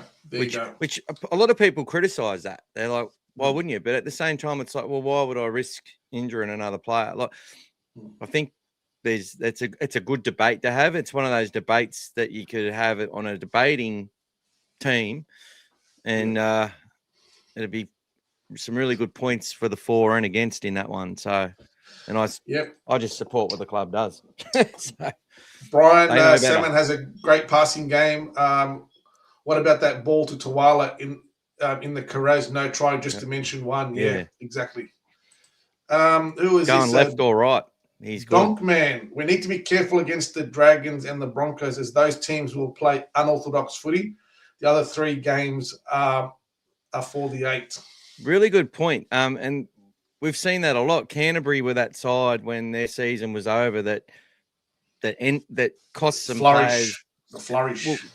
Well, we cost some teams a chance at or their spot in the 8 because we just turned up and had a game plan to beat them and played positive footy that, and what's the consequence if you fail? It's not as bad. There's not as much riding. Oh, okay. Well, we don't want to get last or maybe it's sometimes teams closer to the bottom have a lot more to lose. But the Dragons, knowing that they're probably not going to get off the bottom, could be one of the toughest games of the season for us, especially if we can get over the Roosters, not getting ahead of ourselves, but just say we get over the Roosters and then over the South Sydney side, a lot of fans are just going to expect the Dragons are going to win by 50. I'm already hearing talk of it. Well, just like Vegas, they expected us to win by 50. We beat them by a point in the 90th minute. And we've seen in this competition, it is even the best sides have their day. And we've knocked off some pretty good teams this year. We've ticked the boxes that we've wanted to tick in that capacity. We've just been disappointing against some of the sides that have sort of been out to hunt us, so to speak. Anyone is better than Sutton or Smith. That's right. The pass was a missile. That's right. $20 pay ID. And there's a couch at his joint, Joby, as well. If there's any issues, mate, Matty will look after you, mate. It's all good. Doggies 50, Roosters nil. I can't wait for Friday night. Thank you, Lorenzo. Zreg, missed the start. Just got home from work. God love you, mate. Hope you work well. G'day, Ryan. On social media, I've said to my kids, and I do the same. If you got anything nice to say, if you don't, then don't say it. That's it. Yeah. So if you don't, guys, positivity. Arthur, welcome. Did you guys see Birdo surprising them with his signature high balls to Marky Mark? Do we see it happening? Unlikely. We spoke about this on Sunday. Unlikely that they'll go away from where they're going at the moment. One thing, though, it'll be the other way around. It'll be Birdo coming at Marky Mark to put pressure on him to take those kicks. That's what I think will be between him and Jethro coming at him. That will be the difference. That intensity in chasing it down with, Critter putting it up high enough, give them time to get to him. That'll be a challenge for him there as well. So, game of the year, I'm excited, so excited for this one. Welcome, Tenzi. Lads are in form, looking confident, minimal errors, happy days. Yeah, hopefully, mate. Hopefully. Gotti late, and this might have been said, but young Rinakama has been phenomenal also the last 2 or 3 weeks. Yeah. We had a big discussion about him on Sunday night's show, but he has just, like that little spray he copped from Critter, as much as it was criticised, it's been a blessing for him. Because since that moment where he knows he come off to a slow start against the Raiders, he's been phenomenal and outstanding for us on every level. So 100% agree. Like he's such a sponge to learning. Every game you see him, he's developing his skills. He's working on everything at training. He's still only 20 years of age, and he's a through and through dog junior as well, all the way up through the grades. It started where Terry Lamb used to play, everything. So great. Chester Hill. Great player to have for us. And he's got speed to burn. He's just relishing his time now, and he's making the most of it, guys. He's going after it. And you see the confidence he's got now, 10 meters out of his line, throwing passes across the back line. He's got that confidence to do these things. Like it's, obviously the coaching staff have given him the green light for all of them to do that play, but it still takes a lot of guts to try those things under pressure in the middle of a game and then back yourself. Like he's had minimal room and he's been making breaks. Same as Tuala on the other side. So yeah, absolutely loving it. And we said all of that on Sunday as well. So if you make sure you're watching our reviews and stuff, because we will repeat ourselves to share the positivity. So there you go. So, and what a great kid to share it about. Like just an absolute winner through every grade, and a little bit of a lucky charm, in my opinion, for this club. Yes. And great player. Guys, just an update. We're $113 we've received so far in our endeavour to get to the 200 so we can do a draw. 87 to go, guys. 87 to go. 87 to go. However long it takes to get there, but just letting you know, the support has been phenomenal, and we'll have more things coming up after that as well. So, Gas, when do you think you'll be going out doing a little postie run for? I was in Sydney today. I've just picked up all the stuff today, so I've got to. Hopefully, one of the canvases got destroyed in the mail. I didn't buy insurance on it. I don't know, mate, but I've got a lot of gifts and stuff here for the guys. So there a lot of goodies and stuff. It's like show bags, guys, like being at the Easter show.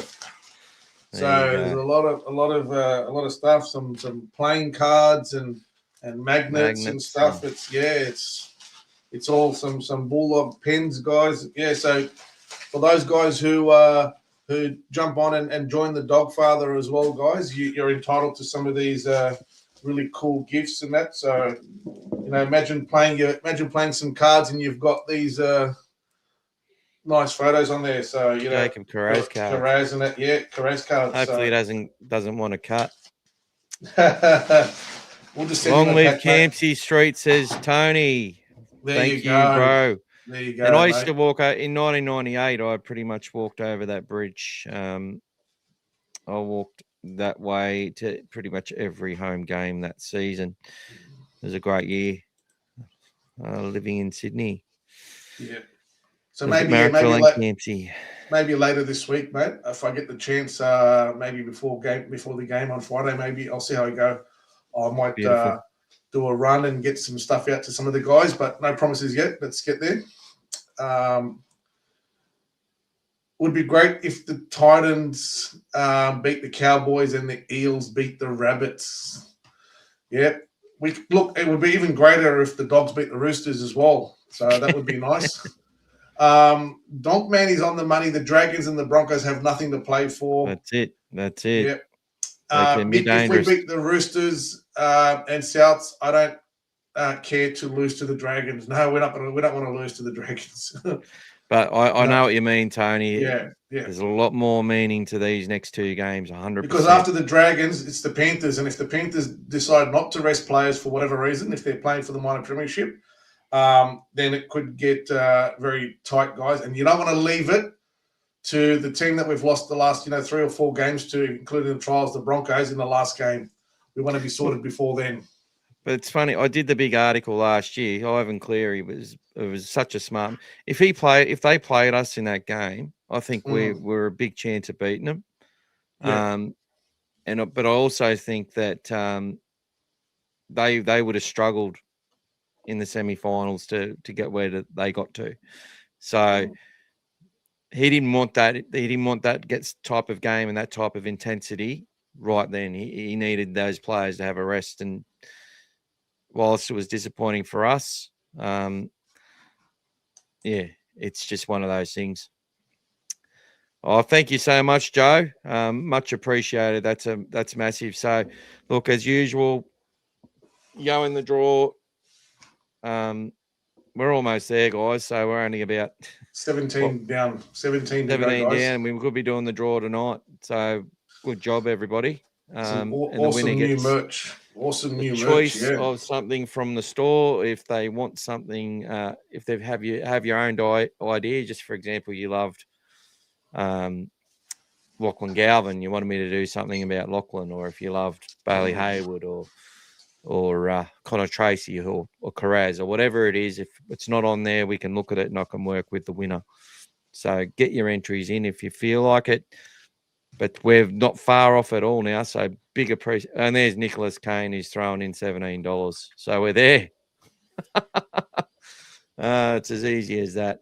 $200 exactly, guys. So there will be a draw tonight, and I did not expect that. So big thank you to you all. And thank you to everyone who's put into the pay ID as well. But I also appreciate it. And look, YouTube gets a big chunk of that, but that does not matter. That's big. That's really important. Oh, and Scary. Xerri's added in more. So thank you, guys. That's it, guys. Carry some forward, mate. Carry some forward. Gary, yours goes to the next one, mate. So the There next you draw go. we do, yours, you've got $17 already on the board. So no troubles, and you've already got plenty in this one as well. So thanks both of you guys, and everyone else as well, Joe, and everyone else, guys. It's big thank great you. Support. Yeah, great support. So yeah, monthly members already have a ticket in, and then as well as getting additional one for each contribution they make as well. But big thank you to everyone. That was amazing. Much appreciated. Pay ID, I give my phone number, and that just means it all sort of goes to us or to me. And then we can do things with that. So Gas got out of the money we made last month, $105. I think it was 103 actually. July, Gas was able to have some accommodation. He was having some anyway, but we just said we'll pay for it. Nothing flash, just something he can use for when he went down to Melbourne. There's a big thank you to him. Thank you, guys. Merch packs that we do, all that sort of stuff, and obviously the prices that we put up here. So there's not too much left over, but there's definitely it's greatly appreciated, and it's paying for everything that we're doing. It's no longer costing me my own money to bring this community together. So big thank you to everyone.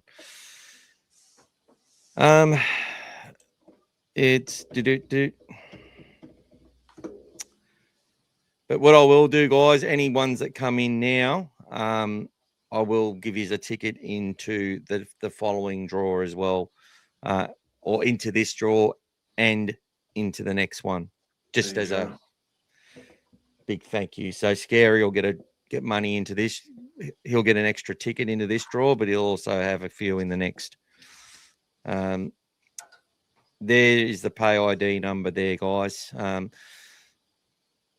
It's always a bit funny giving it out because I have received some pretty funny phone calls, or not so funny, but just a popular guy, mate. Just very popular. When we win, there's no problem, but when we lose, and it's like the people, the haters, want to come on here and attack us. But I saw one of the guys, because I watched the other channels, and I was a bit disappointed that they went missing for 4 weeks. But I like watching them. I get enjoyment, and there are some intelligent people who make some intelligent comments on their group as well, and I'm a subscriber. I give them views. And there's some funny banter that happens as well. So look, it's funny though. There's a few people on there that have some very weird takes on things, is all I'll say. And I'm glad they don't come here anymore. Is Jeffro too good for New South Wales Cup? Quick question. 100%. He's a first grader, mate. He's a first grader. That's it. He's a first grader every day of the week. That's it. Throw away the key. He's in our best team. Well, but if he was ahead of, it's not just because Bronson Xerri's gone to Melbourne. Jeffro's in the team because he can't be left out. Yes. And he's chased the game. He's played football. He's actually gone after it. And we said the biggest difference between him and John O'Sua, very great talents, was that Jeffro went after it, whereas John O sort of pulled back when he became passive, when he actually chased a moment, didn't get it. I'm not saying that's what his mentality is. I love John O'Sua. I've been one of his biggest fans and supporters. But the reality was he's dropped a few pills and stuff. But he's been going well in New South Wales Cup. He wants an opportunity to keep playing for the Bulldogs. Loves the club. He's a junior, and if he gets his opportunity, he'll do everything he can to win for his mates. And I'm even sure that Bronson Xerri, a lot of people won't agree with me. If he gets the opportunity, he will as well. I believe that last week he didn't play. I think he might have went on. he might have had an injury. That's probably the reason. But if we're thinking with tinfoil hats a little bit, maybe because we're playing the Storm, they didn't want him playing his new club, considering he'd already had his audition for them earlier in the year, in the words of Shoei. And I will say, Tony, you've actually had quite a few little things that you said that have turned out to be quite correct very often. Mm-hmm. So I will say that as far as like little predictions and stuff. So there's another one, mate. We will beat the Bronx at home, I guarantee you. Well, I wonder if Ashley Klein's referenced that one, mate, and if that's already worked out. Sorry. The Rabbits game is going to be decisive, says Matty Warren. So, yeah. That's a 4-point game, that one. That's one goes up. Game. Yeah, one goes up, one goes down. So, yeah, it's our home game, and we need to get some solid revenge after what happened earlier in the year, guys, when Critter went down. So, yeah, that's a... James Teasdale, he also put $10 in, so he'll get a ticket in this draw, and we'll have a $10 in the next one as well. He sent a pay ID. So thank you, James. James is actually inspiring an idea about a Hazem El Masri flag or banner. Awesome. So I'll be putting one of those up on the site as well once I get the design right. And that's the thing. If you come up with the idea, I'll be like, do you like this? Is that something you'd love to have or whatever? And if that's a goer, then we'll put it for others to have a look at as well. That's how it's going to become. And it's, I haven't advertised it anyway, and I don't really plan on it. It's for there's your Matty Warren, great supporter. Pay via Pay ID, guys. Don't give your YouTube 40% of the money. That's right, guys. Oh, thank you, Joe. That's another $30 going to the next one as well from Joe. So big thank you to you. Awesome. And then you should read this one, mate, and then get to work. Mick has to get to work on the wheel now. And Scary's in agreement. Thanks, Sean. You don't want to be here all night. You want to go home. Isn't it funny? It's Tuesday night. You're here with the dogs, and the missus are sending a little message. Oh, I'm going to bed now, darling. Yeah. I tell you, I used to have a girlfriend who used to, every time the Bulldogs was play, that was the only opportunity I ever got. I had a Foxtel when I first came out. I just used to hit pause. 5 minutes later, get back to the game. There you go. Wow. 30 seconds, actually, but that's all right. So this is in addition to his 50, mate. There you go. That's $80 support from Joe. Unbelievable. Thanks a lot, Joe. So you're going to have about 16 tickets, Joe. And make sure Joe, there's the monthly membership as well if you want to pay that. Join the membership. That way you don't actually have to make extra contributions if you don't want to, and you'll get a merch pack eventually, like everyone else will. So it's, but that's up to you, mate. Not everyone's into doing it. Anyone who joins that as well, guys, you become part of another sort of inner sanctum club, basically. So you get different access to different things. I mean, the other day, the guys had access to the Bulldogs pre-game. There was a live video feed there going while they were training. They were really up close to the players. It was something different, some insights and things like that. But there's also discussions during the week as well, and different chats. I know everyone's got group chats, but these ones you've got sort of all the loyal people there as well. So it's free for when I say free, it's there for anyone to join. Just become a member there, guys, and then you'll be plus all these merch packs I was just showing, all these things. These are things that are not guaranteed, as in they weren't part of the reason why you joined, but these are things that Michael's gone and decided to do for you all. So big thank you to Michael as well. I only watch all things Bulldogs. I don't have time for the others. Thank you, Scary. Thank you, mate. Thank you, brother. I know there were a few people hedging their bets on both streams tonight. That's all good. Jethro's rise has been amazing. To be honest, from making mistakes and the cramps to looking like an elite veteran in such a short time. It's confidence, mate. Don't you love it? And he's the kind of player that Serralda absolutely loves, that go-getter, that player. And that's why he brought him in early last year, tried to get him going. And then now that he's got over his injury, I mean, look, he had a delayed start to the season, don't forget. He got injured in the international game last year. But now that he's back and he's fit, he's only had the cramps once in the last few weeks. So it's been really good. But it tells you how much he's been pushing as well, which is great. Winston, welcome. Is Freddie Lussick really joining the Bulldogs? Already Certainly done. is, bro. Already done and signed. So it's all good to go. Mike, bloody love Jethro. Hopefully he'll kid it against Marky Mark. He will. Yeah, mate. And maybe you can get some game worn stuff from your mate. And we can auction that off as well, on here, mate. We can raffle it out as well.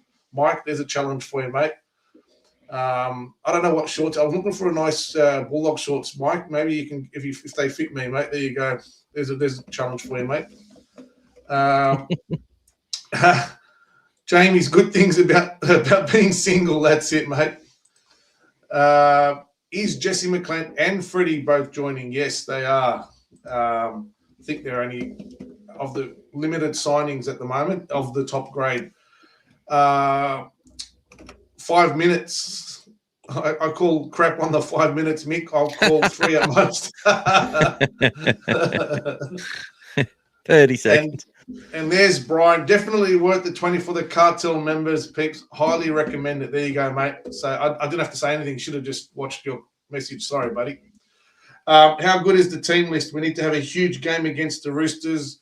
We need to especially target the Fahu White. Yes, that's it, Ziad. Well done, buddy. Boys, give them to others that need them. I don't need to be in the draw.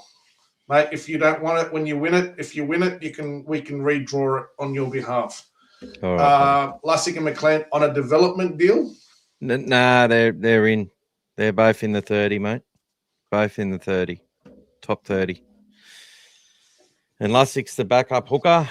He'll have the opportunity to prove otherwise. And McLean, look, he won't be walking straight in. That's for sure. Yep, just getting all the tickets sorted, guys. Because the people who are in the cartel already get a ticket. Or on the Dogfather or the cartel, they already get a ticket in the draw regardless. So these are all extras that you get. That's it, guys.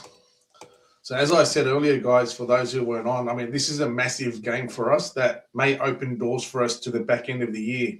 I mean, by us potentially beating the Roosters, it may, if Penrith end up beating them the following week and they feel comfortable with 2 weeks to go, that they're going to win the minor premiership, they may end up resting players. So, this is a big win, not just on our front now, but also it could pay us back with 2 weeks out, before the end of the season at CommBank against the Panthers. So lots of permutations that can come out of these games. Yes, there are other results we'd like to see go our way. However, we still control our own destiny. That's the bottom line. With 5 weeks to go, we're in control of our season. We are one of the form teams in the comp. The Roosters are one of the other ones. I think they've won, 6 in a row at the moment. So they're also flying high. But yeah, we are, other than our sort of aberration, I'll call it, against the Raiders, we've been, one of the form teams and have been up there. So it's really, Allianz is not sold out. There is a lot of tickets still available, spread out through the stadium. The supporters bays are the ones like the Bulldogs ones because they only give you limited numbers of the supporters bay, but they're still heavily supported all over the ground as well. So another 20 pay ID has come through from Zachary Shami Enzo. Thank you, mate. Thanks for your support. Thank you, brother. Big thank you to you, mate. Thanks, mate. Where am I sitting? Gate 3. Yeah, gate 3. So somewhere in there, we'll sort it out. But yeah, you'll see the banner, guys. Come and say hello if you're around. But if you're there, Jamie, Nico better missed his next kick. Can't overtake Haslam. He's got Halligan coaching him. Halligan's coaching him, but Halligan's currently overseas, from what I understand. So he's not there to, offer any support. What's the difference between the Roosters and a bucket of crap? The Roosters. Thanks, Matty. Hypothetical: if we win all games to Panthers, and top 8 is locked in and they rest play, is it worth us doing the same thing after such a big run? 100%. I think it will be worth it for us. Seraldo wanted to do it last year, but the way that the team was, the injuries, the stuff, he didn't want to have that stop in where it was. But in a perfect world, if it's in our position to do it, especially with the way that the buys work for us, etc., I 100% think that they will basically do the resting of players, at least the ones that they want to be rested heading in. So that's what we're doing. Banner, what you see here is a smaller version of the No Entry Beware of Dogs, but that's what the banner is. It's a bigger one that we hold up, so you can have a look. There's quite a few photos of it. Good question for the next one, and it is Indigenous round, guys, and we were looking at an Indigenous jersey, but by the time we run a draw and stuff, they're all sold out. It's just, I don't want to promise that and not have it there, and they usually don't make extra ones. So I didn't want to disappoint anyone.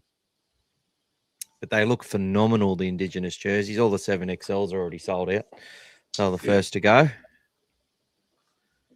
For those who are a normal 5XL around here. And Showy, that's what the banner looks like, if you can see that there, mate.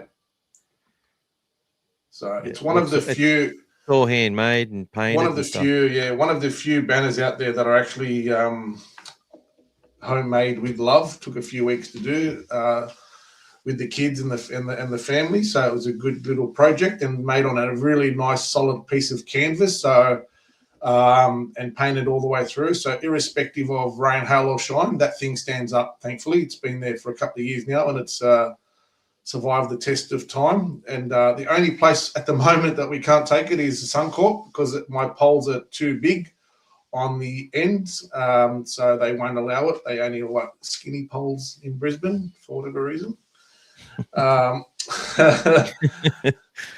They've got skinny poles in Brisbane. You can read into that as you like. Ziad is asking who your favourite Indigenous Bulldogs player since it's Indigenous round. Well, at the moment, obviously got Josh Curran. The Fox was obviously my favourite previously. Love young Tay Cochrane. Benny Barber here. Benny Barber's close to the favourite. I used to like someone. Ewan McGrady was my favourite. I was just about to say, I used to like someone who basically turned up to the awards night in a borrowed suit. That was but yeah, Ewan McGrady. He wasn't going to go. They forced. I always remember the try against the Rabbitohs. We won that game 40-0. Took the ball from the kickoff and came out the other side, guys. Aka, Blacklock, and they just kept going around the length of the field from the kickoff, kick return, guys. I'm pretty sure it was 40-0 against the Rabbitohs back in the days. Could have even been in '91, I think, in the year that he won the award. So yeah, 40-0. But yeah, that was a big he was a great player as well. So we've got. What's old fella Dave here got? I can get you a genuine 100% for sure Indigenous jersey when I'm in Bali in 3 weeks. Are they going to do a 10XL? It's probably 3 sizes too, 12 sizes too small. James likes the JT, and Thurston, also he was Ziad my favourite actually. Ziad likes the Fox as well. Thanks, Ziad. There you go. All right. So I just got to get these other ones. Then we haven't even talked about the bloody game. Why the Bulldogs got the best pack in the comp. All that sort of stuff. Yeah, it was there. It is here, guys. 1991. It was round 20. Bulldogs versus Rabbitohs, and it was 40-2. Sorry, I missed a 2 there, guys. I thought they took a penalty. But Terry Lamb kicked 6 from 9. Ewan McGrady scored 4 tries that game, guys. 4 tries. Terry Lamb, Kevin Moore, and Darren Smith also scored tries. So there you go. Matty Warren, he said on his $20 payment, bagpipe lessons for gas. Thanks, Matty. No wonder I'm back in jail, mate. Joseph Barca. So did Joseph Barca come up on under what name would that be? Joseph. It's not under Zachary. Wouldn't be his name. He did 20 as well. Zachary. So would it be a family member, maybe, or? No, not my family member. No. I mean Zachary's family member. Is it 20 as well or not? Zachary did 20. So that's a separate one you've got. Okay. Yeah, separate one from Joseph Barca. Joseph Barca. So if you win, Joseph, you're going to have to speak up and come out wherever you are. Yeah, let us know who you are. Curran from the current team, Benny Barber for all time. Yeah, Benny Barber, he just lit up the world. Ewan McGrady, Dane Laurie is rocking the McGrady look. Yeah, he is, Matty. Rod Silver was another good one. Yes, there you go. Tony Curry as well. Yes. It's Joe Millennium. There you go. Oh, that's Joe. It's Millennium. Me. There you go, mate. There's another $2 there for him as well. That's what the 30 was. There you go. And Scary put another 2. Joe Millennium Barca. There you go. And we've got. See, show me.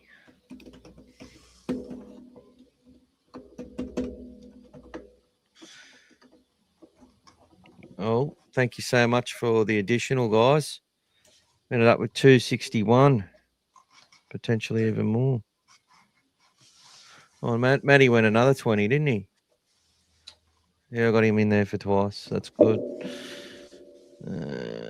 Davey Miller put 50 in, and Brian put another 10 in.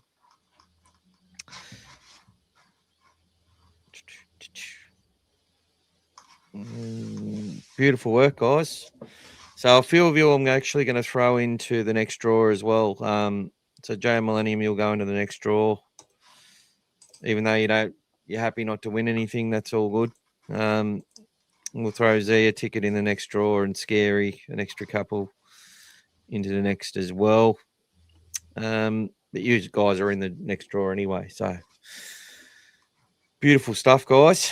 I haven't got the wheel. That was just getting all the money sorted. There you go, guys. There you go. That's what happens.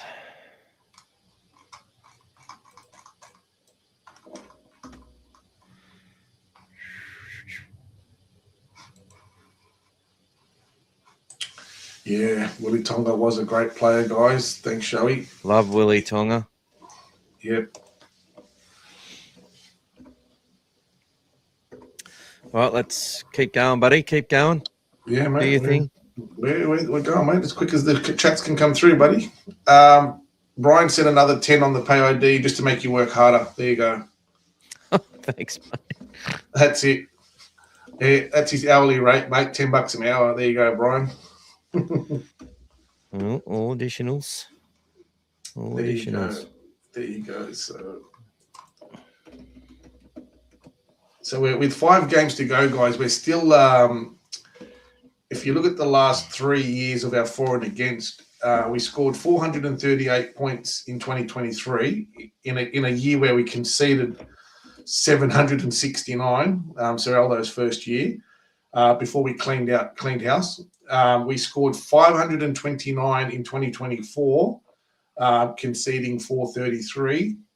Last year, we topped that by 5 points, so 534, conceding 414, and that was the best defence in the league. This year, we've only managed so far 378 and conceded 422. So we've already, conceded more than what we did last year by 8. But we've got a bit of scoring to do between now and the next 5 games. So, if we average, let's say, 30 points a game, that's going to give us a good position there, put us at 500 as well, and put us on par with those years. So let's see how we go. But I still feel like, guys, we're going to hit a 40 and then a 50 this year as well. So it's coming. It's going to give us that confidence. I think we did a few of those things. I think the big game we had in 95 against the Cowboys, we won a game by 60-odd points. That set us up for the 95 run at the finals, if you remember. So late in the year, we won, North Queensland, round 22, 66-4, that game. So that was the last game before we went on the run and won the next 4 games to win the grand final against Manly. So a big game like that. And look, how nice would it be to pile on 50, 60 points against the Broncos, last year's premiers, before heading into the final and saying, hey, guys, it's our turn. It's our turn. So, I still got visions of a grand final this year, guys. I don't know about you, but I've got those visions. It's there. I don't know. Yeah. Michael, guess where did you sit last year at Allianz? Maybe change your seat so we will win. We haven't won at Allianz against the Chooks. Yeah, that wasn't very good. We did win against Manly, but maybe the omens there, last year we won against Manly, lost against Roosters, and now we're going to play there twice again, guys. We're still playing there again against the Dragons. It has to be a neutral venue after Vegas. So, yeah. So we're going to be playing twice at Allianz, and still we've got Combank and Accor, still 2 games. So no more travelling, guys. No more travelling. I'll be in a different seat this week, so let's hope that works. Maybe closer to where I was for the Manly game last year. The Rocket from Letho, yes. When the Dogs play Newcastle in Newcastle again, I will be at that game for sure. It's my closest NRL ground. Yes, mate.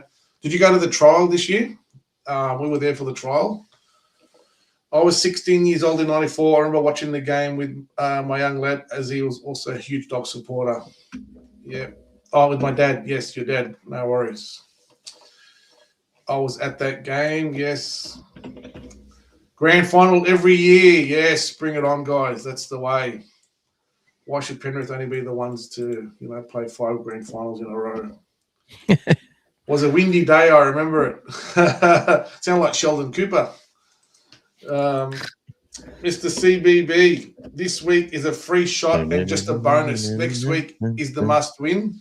Beat South Dragons and one of Penrith or Brisbane should be enough.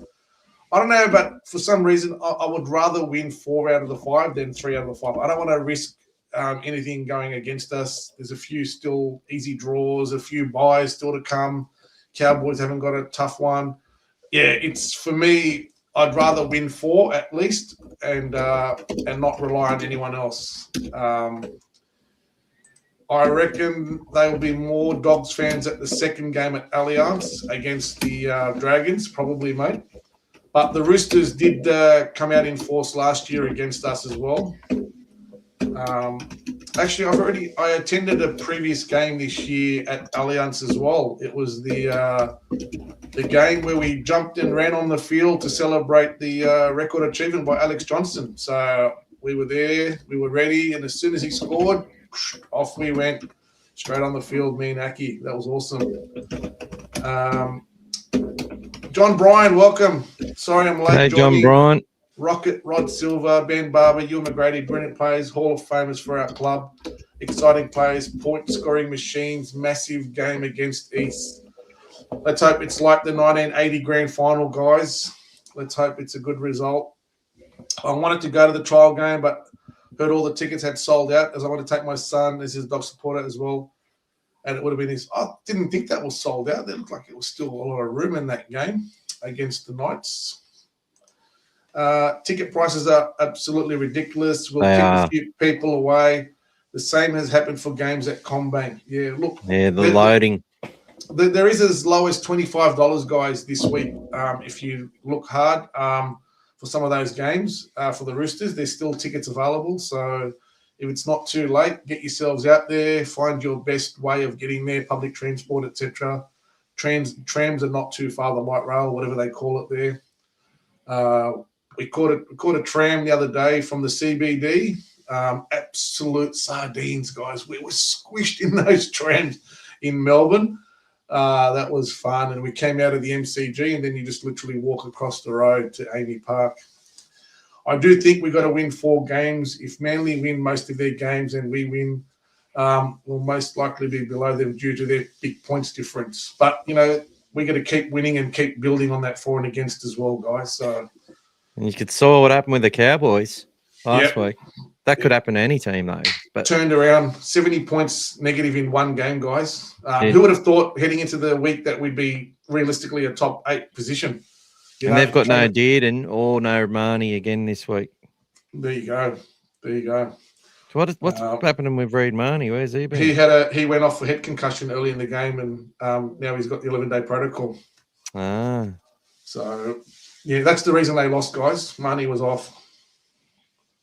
Reid Marnie went to a team that conceded 82 points. Sorry, guys. I found that funny. Sorry. And do us a favour, guys. Make sure you like the episode and write a comment. Give us say hello. Dogs did the post on their Insta page yesterday in which they gave out 20% off tickets until midnight last night. Yeah, I saw it today. Which game was that for, though? I think it was this game. For the Roosters? Is it for the Roosters game or what? I don't know. I didn't see it. So the Parrot Dogs game earlier was ridiculous. $150 for a disabled seat. Yeah, that's pretty poor, especially for someone in your position, mate. It's pretty poor, mate. Turbo's still out for Manly. Yeah. And that's not helping them. It's exploitive the way ticket prices fluctuate based on demand. The price should be the price. Yeah. And don't forget, guys, have you got tickets to the game? Next week, guys, I've got 2 tickets for the Rabbitohs games, courtesy of the Bulldogs, to give away as well. So there you go, guys. 2 tickets to the Rabbitohs game. That's going to be an awesome game at home at Acor. So who wants to go? We'll do a separate draw for you. You just got to say you want to go. And next Tuesday, we might say guys. They need to go and make sure that they like and put a comment to say, I want tickets to the Rabbitohs game or something. That's it, mate. You can enforce that, mate, and off you go.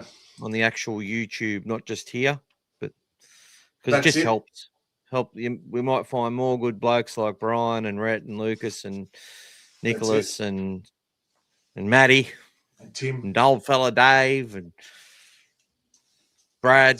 Well, I've known Brad for years. On Jobies and all the characters and all the guys, all of Ronnie B, Michael, Timmy. We can't forget Timmy.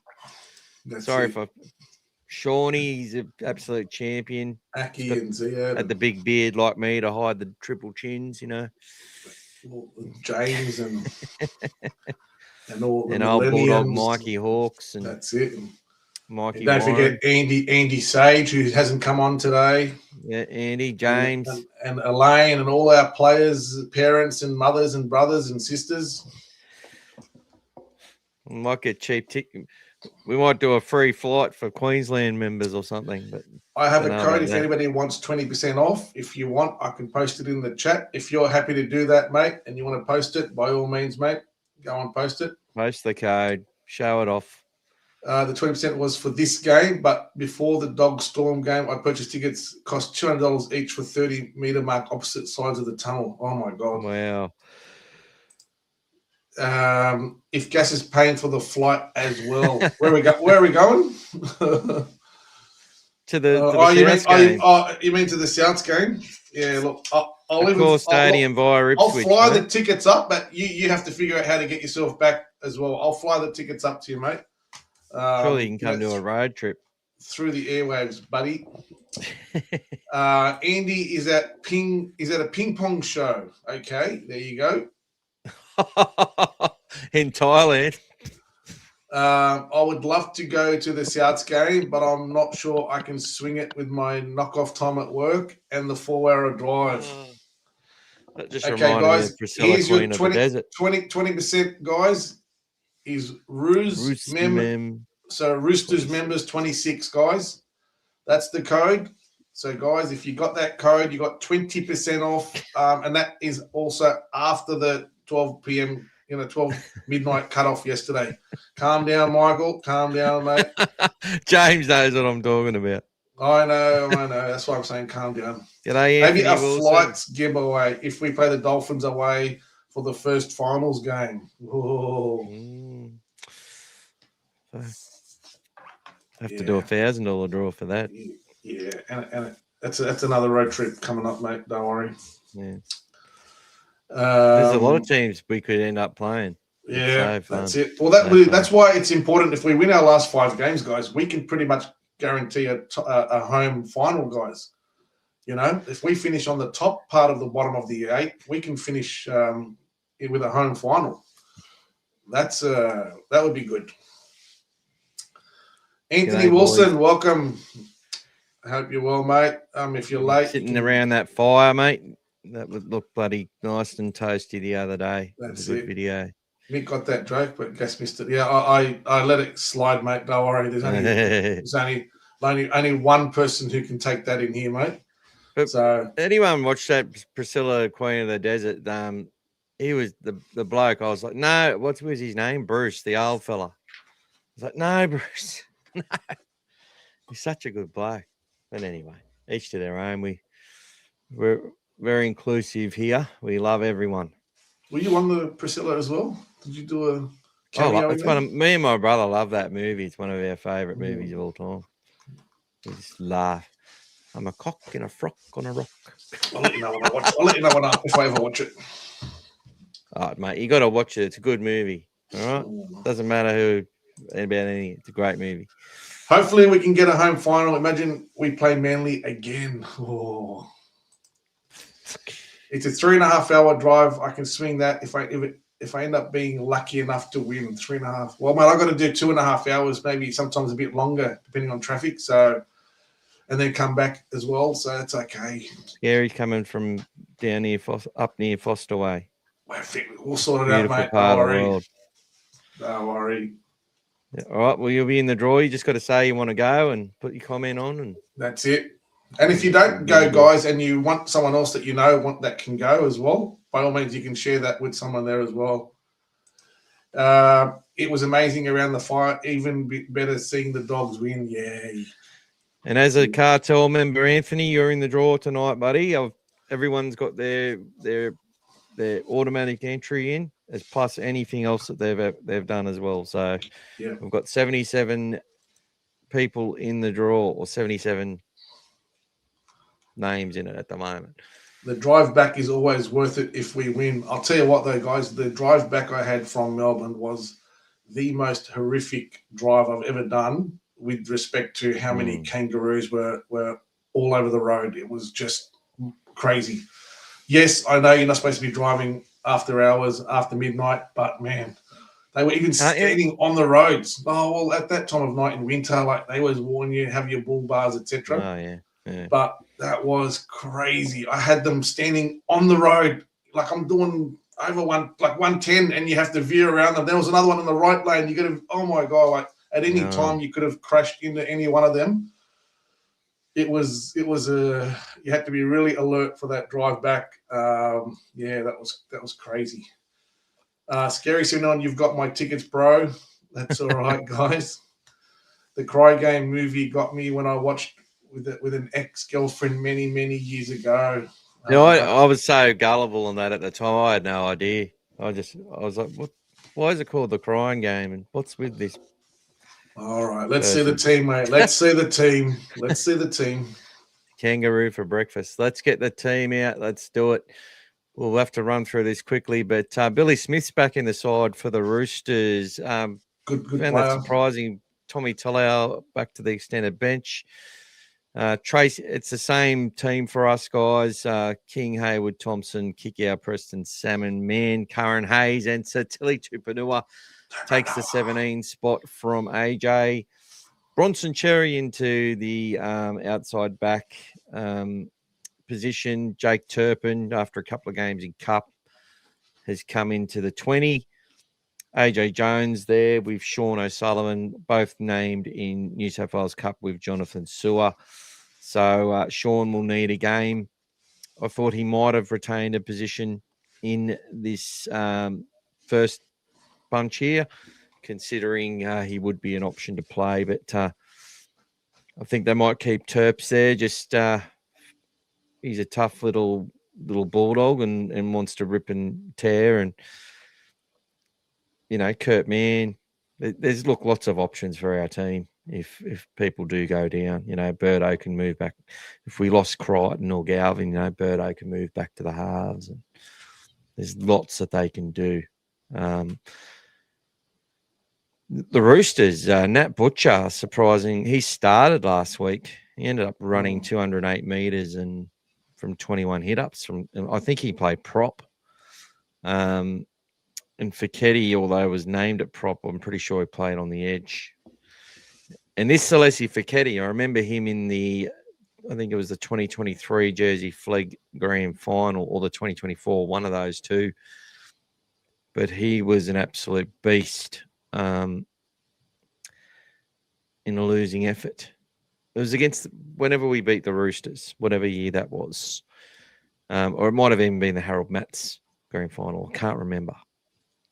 But he's the same sort of age as the kids, our good kids coming through. Lenu named to start with Nafahu White, and Lindsay Collins makes his return as well. Lindsay's one of those players, though. He's very good when he's fit and in form, and he's going all right, Lindsay. He's going all right. Connor Watson, we know what we get from him. Cody Ramsey for cover. Might find himself starting. If Teddy's resting. This kid here, Rex Bassingthwaite. Very good player. Player to watch. Very good player to watch. So they got VAR and Elu or Loelu.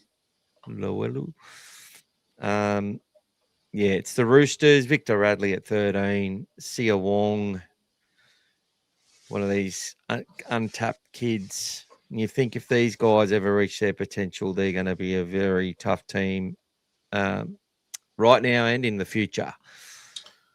And they look to have reached their potential last week. But let's match up Nafahu White and Max King, shall we, in a moment. But the back line, Sam Walker, Dally Cherry Evans, Mark Nawangawitawase, Robert Toya, Hugo Savala, Billy Smith, and James Tedesco. Has to be questions of whether Teddy plays, as Shoei was talking about. But look, they're going to start. They're $3. We're $3.30, guys. They're $1.35. I think they might be bigger favourites than what the Panthers were against us. That'd be interesting to look at that. Who's got the best comp? Who's got the best pack in the comp, guys? Tell me your thoughts. Who has the best pack in the comp right now on current form? Is it the Roosters? Is it the Panthers? Is it the Warriors, the Dogs, the Raiders? Who is it?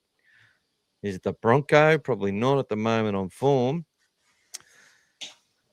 But Nafahu White, 76 appearances. This year he's had 19 games, 56 tackle breaks, averaging 14.4 hit-ups, 20 offloads.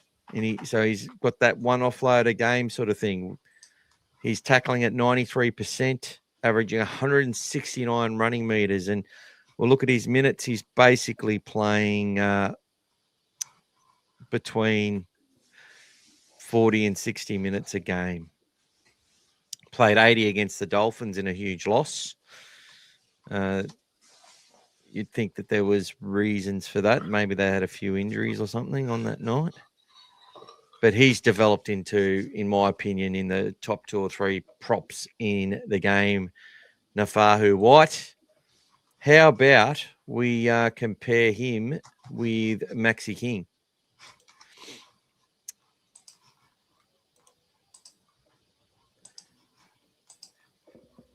And so Maxi's up to his 154th game this season, 15 appearances, 20 tackle breaks in his 15 games. Probably doesn't make as many tackle breaks as Nafahu. Probably half the post contact. He's averaging 12.5 hit-ups, 16 offloads, so the 1 offload per game. Tackling at 95%, making 127 metres per game. And playing pretty much 45 to 55 minutes every single match. His importance to this team is immense. And if we look at his season-on-season averages, so he peaked at 133 last year, at 127 this year. But I will say, having Leo there taking a lot more of the hit-ups and stuff like that, it's more of a balanced team effort. And it's sort of, it looks more like your Fisher, Harris, Leota type situation where they were never, ever the stat leaders, but they were the number 1 props in the comp. And then you had Spencer Leniu coming off the bench to make them the best in the comp. But look at this guy, just keeps improving. And look, if he had to do it on his own without Leo, he'd have higher meters and probably. And to give you another one, if you look at how important he is, Max King has played in every one of our victories this year. Yes. So if you look at that, he's played every game that we've won, and not only that, guys. If you look at where he missed after Penrith, when he got his jaw broken, he missed the next 4 of the next 5 games. He lost the 5th one, the last one, but then the one before that, after that, they started winning again. When he got back after that one game against the Sharks there, you see the one against the Sharks there, but then they started winning again. So he's been there for every one of our victories this year. We haven't won a game without Max King on the field. So 7 of our last 9, he's been there for every game. He was there for 3 of our wins in the first 6 rounds. And then got injured. You can see from round 6 to round 11 there. And we lost 5 in a row at that stage in that period as well. We didn't win a game while he wasn't there. So that's how important he is to us, guys. It's very understated sometimes. You don't see it, but yeah, there's a lot of confidence. With Nafahu. Well, they've had a good season, so yeah. Well, they've won 6 in a row. I think he's played every game, has he? Yeah, just look down the left to see if there's any gaps in the numbers on the rounds. Played 19, 14 wins, 5 losses. There you go. Whereas Maxi King, 15 games. 10 wins, 5 losses. 10 and 5. So there you go. Very important players in their teams. And look, we're up against it. We're up against it.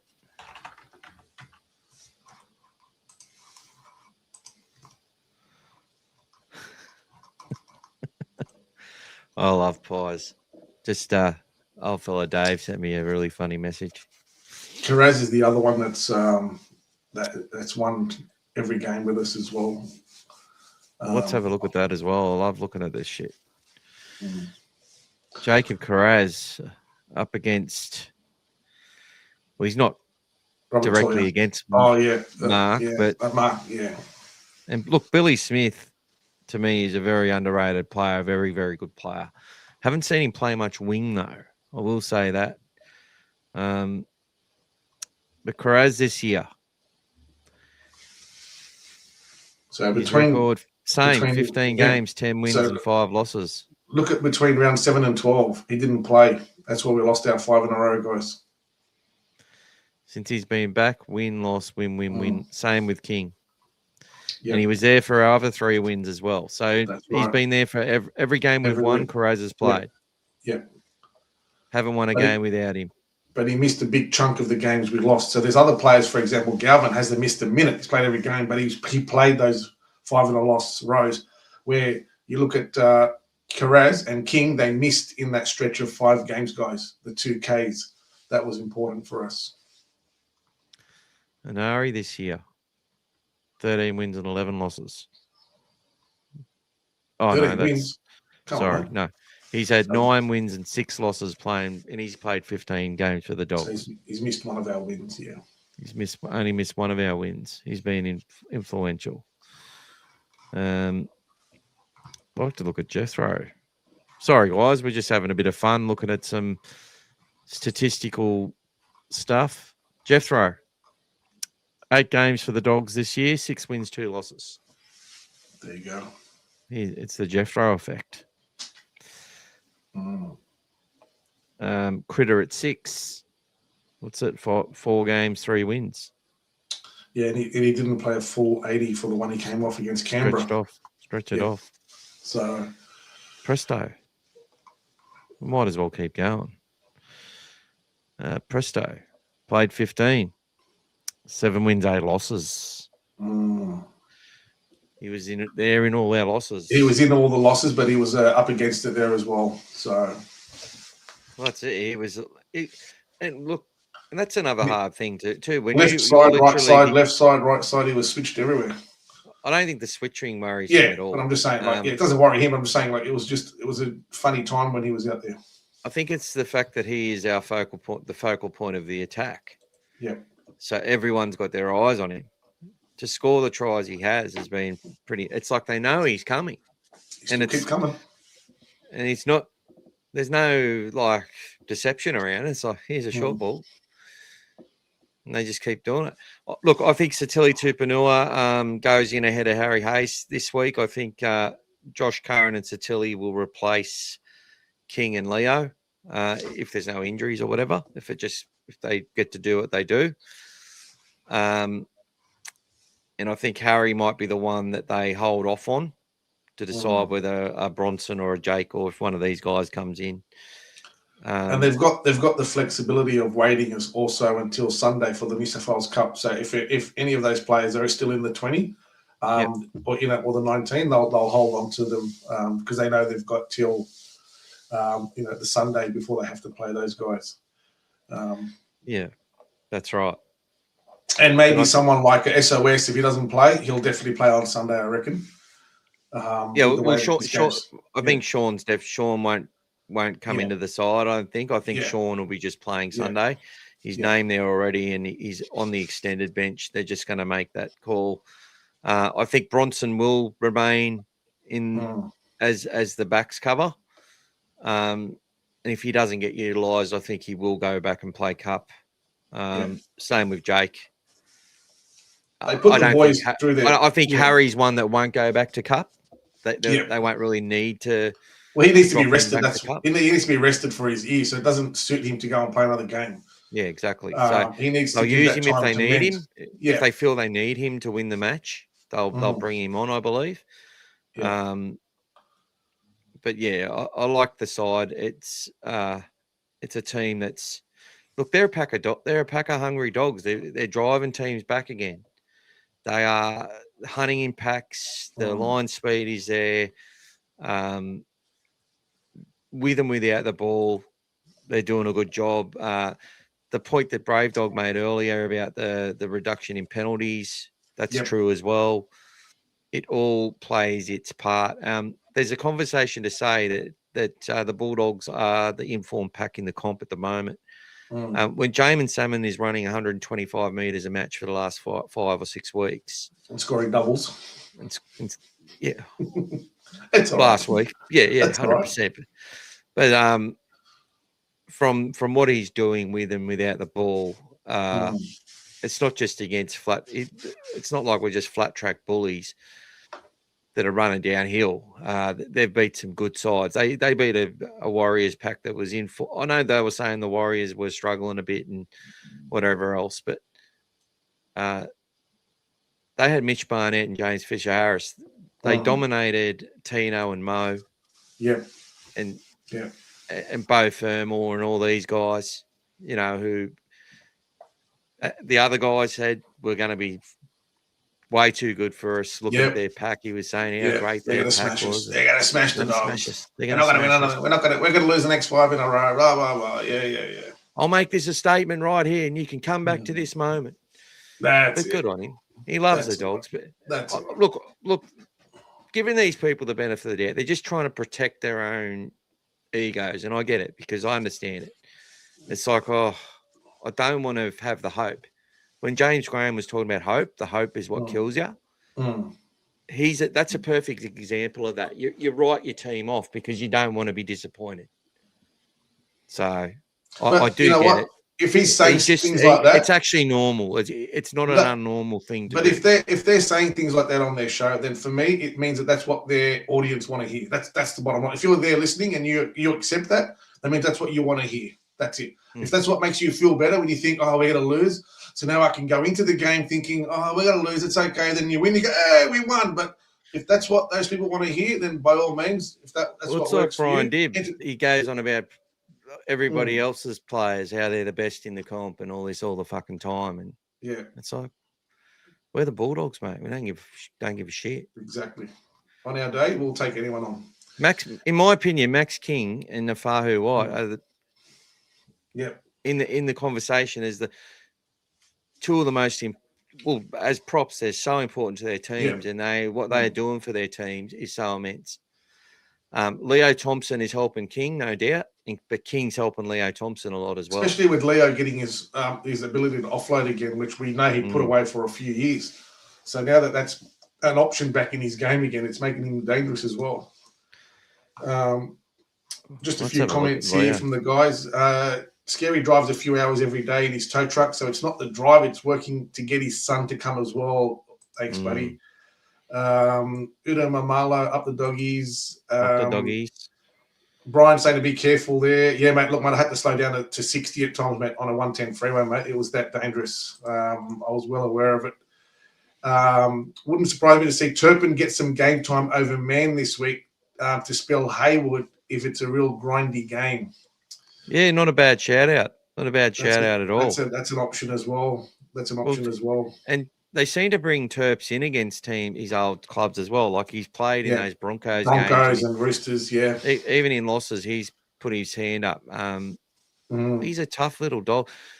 Look, the way our pack's playing, they're playing like a pack that other teams' packs haven't met the challenge. Now, Yoichika Manu and King and Liero, they went all right against us on the weekend, but they were pushing the envelope with everything. They were trying it. They were doing dirty shit. They were trying to unsettle us. Moving off the mark and doing all sorts of stuff. Moving everything off the mark nearly every time, by the way. Yeah. And just becoming really hard to deal with. And Serrato rightfully wrapped the guys for not falling into the bait that they were throwing out.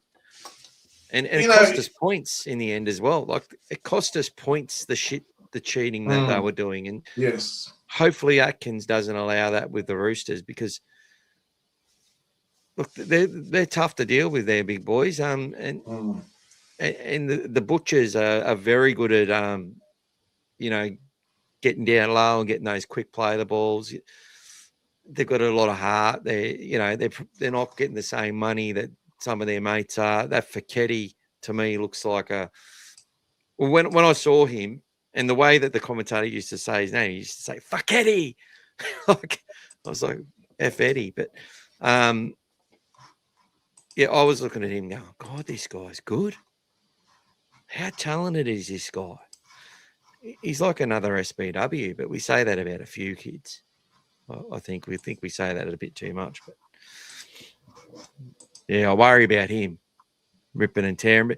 I was worried about Labin. I was worried about all these other edge back rowers doing shit to us. And when Villiami's there, he's like, "Well, come on, young fella, let's go." And Presto doesn't take a backward step. And what I loved about Curran's come on there and said, "Come on, young man, no problem." Let's do it. But Kikau's one-on-one, especially on Stefano last week, that was a statement in itself, and that lifted the whole team. That was just like, you're not getting through here, mate. I'm sorry. Find another way, buddy. Well, one other thing. That's the stuff we're talking about. We're saying we wanted to bring him on the middle, but funnily enough, he's standing on the right in the middle of the field there. Yes, where he's made those 3 stops against their front rower. Exactly. Against their front rower. Exactly. So, not many could have done that one-on-one tackle the way he did it against a rampaging front rower like that. Not many at all. Like even our front rowers might have like needed some help potentially. The other ones, you know what I mean? It would have been tough. Yeah. That kid from Canberra who's doing a law degree. I've had a few cracks at him, and sometimes I agree with him on a lot of stuff. Actually, it's like he's trying to do NRL Media Watch, like it's his idea. But fuck, he annoys me. What, is that the guy with the glasses? But he's that's the NRL soapbox. He's a bit of a comedian more so as well. He's trying to piss you off in the most articulate way possible. He's a Manly supporter, isn't he? Manly supporter. Yeah. And you'd see with Manly, he just becomes like a typical flop. But you know, he's quite funny actually. He's a very smart guy. I watch him a lot. He makes me laugh. But Lee, he doesn't. He just like he thinks he's defending the refs and all this sort of shit, and that people are just it's this thing against the refs. And I'm like, mate, we're not attacking the ref as such. Like Sutton's got history, and it's not him personally. There's things. Sometimes I look at things and I look at it from his point of view, but the way that he referees our team versus the opposition team, there's something that's not right. It's just happened too many times to be a coincidence. You know, Klein gets things wrong. All refs get things wrong. And there's games where Sutton gets things right. But you just know with Sutton, he's going to find, when it comes to us, he's going to find in favor of the opposition and find things that other people aren't going to find. It's every time. Like, it's not an illusion. We're not just sitting there bagging the referee for the sake of it. He's literally allowing one team to control the ruck and the other team to not get away with it. Like, you can't, it's undeniable. I've had South supporters tell me like that. They're like, "You're a bunch of whinging pricks," but in our games, I feel glad that Sutton's reffing our games when we play you, because we've just got so many calls. Like, they're not being an apologist, you know. And this bloke was only missing half his teeth, not all of them. So, surprised you haven't caught mouth rot hanging with that club. Sorry. It's South Sydney, mate. We have to hate them. We do. I understand you have your commitments, but we have to hate them. I only see the guys with the bow ties, mate. Sorry. That's it. But, look, just to add some confidence to the guys this year. Like, okay, everyone's looking at Roosters and how they're world beaters at the moment. Obviously, you're only as good as your last win. But I think we can beat them. No, but hang on. If you look at the losses they've had this year, okay, they lost to the Warriors 42-18. So when they lose, they can lose, guys. They lost to the Panthers 40-4. They lost against the Cowboys 18-12. They lost to the Dolphins 48-10. So when they lose, guys, they can lose. They lost to the Storm as well, guys. The Storm 18-4. Like, when they lose, they can lose against the teams. They're not in those scraps. None of those losses they had were by 1 or 2 points. They were all either they won or they lost the game, like, heavily. So, well, it's funny because Dave's deep dive. Let's go, Dave's. Or D. Mm-hmm. He says, I'll just read it out quickly. It's been scrolling down the bottom all night, but historical data reveals a strictly alternating head-to-head trend between the Doggies and Roosters across their last 7 meetings dating back to 2021. Neither team has secured consecutive victories. Given that the Roosters won the most recent encounter last year, a continuation of this historical sequencing points to a Bulldogs victory on Friday night. And we did allude to that a little bit on Sunday. In a bizarre historical quirk, the last team to cross the 80-point threshold before the Roosters' recent win was actually Eastern Suburbs, now the Roosters, who defeated the Dogs 87-7 back on May the 18th, 1935. Matty Burton scored 5 tries in the 6 games he's played for the Dogs against the Roosters. He's definitely been our activating card in those games. And Tedesco has scored 8 tries in 11 games against the Bulldogs. In 2026, Critters has scored 3 tries from his last 2 games, and Curran has 3 tries from his last 3 games. Roosters are on a 6-game winning streak. Within that streak, they have only scored 30 points or more on one occasion, and that was that 80-point win. This was the point you'll make. The Roosters have conceded 40 points or more 3 times this year. Out of there, how many losses they had? 6 so far, is it? Mm. And they've conceded 43 times now. How many times we conceded 40?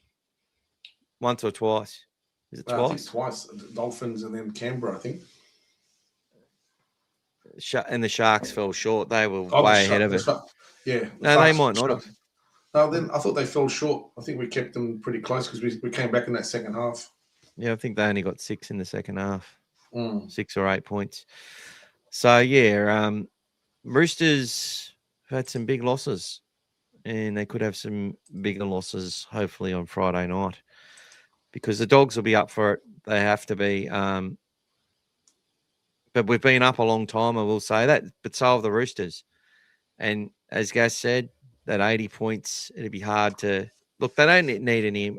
Roosters Bulldogs games are always tough, hard encounters. Even if one gets away on the scoreboard, it's usually, if the Roosters win the middle, that it's usually them who get the biggest scores in recent times. But I think we can win the middle against that pack. They've got a team with 12 Origin players in it and internationals. Like, they have been the underperformers of this century, of this decade. And since they've gone away from having, since they've gone to 6 again, this team has made the prelims twice in 6 or 7 years, with rosters that many have considered to be in the top 2 rosters in the comp year on year on year. Yeah. And then when they have a season where they get rid of a bit of people, all people do get rid of some experience, all the media do is make excuses for them. Oh, they were great, finishing 8th last year and losing to Cronulla in the first game of the finals. Yet all they did was talk about the Bulldogs negatively. That's it. So if people don't think that power has an effect, Uncle Nick. yes. Yep. Money talks. Money talks. Lindsay can be prone to mistakes. Yes, he can.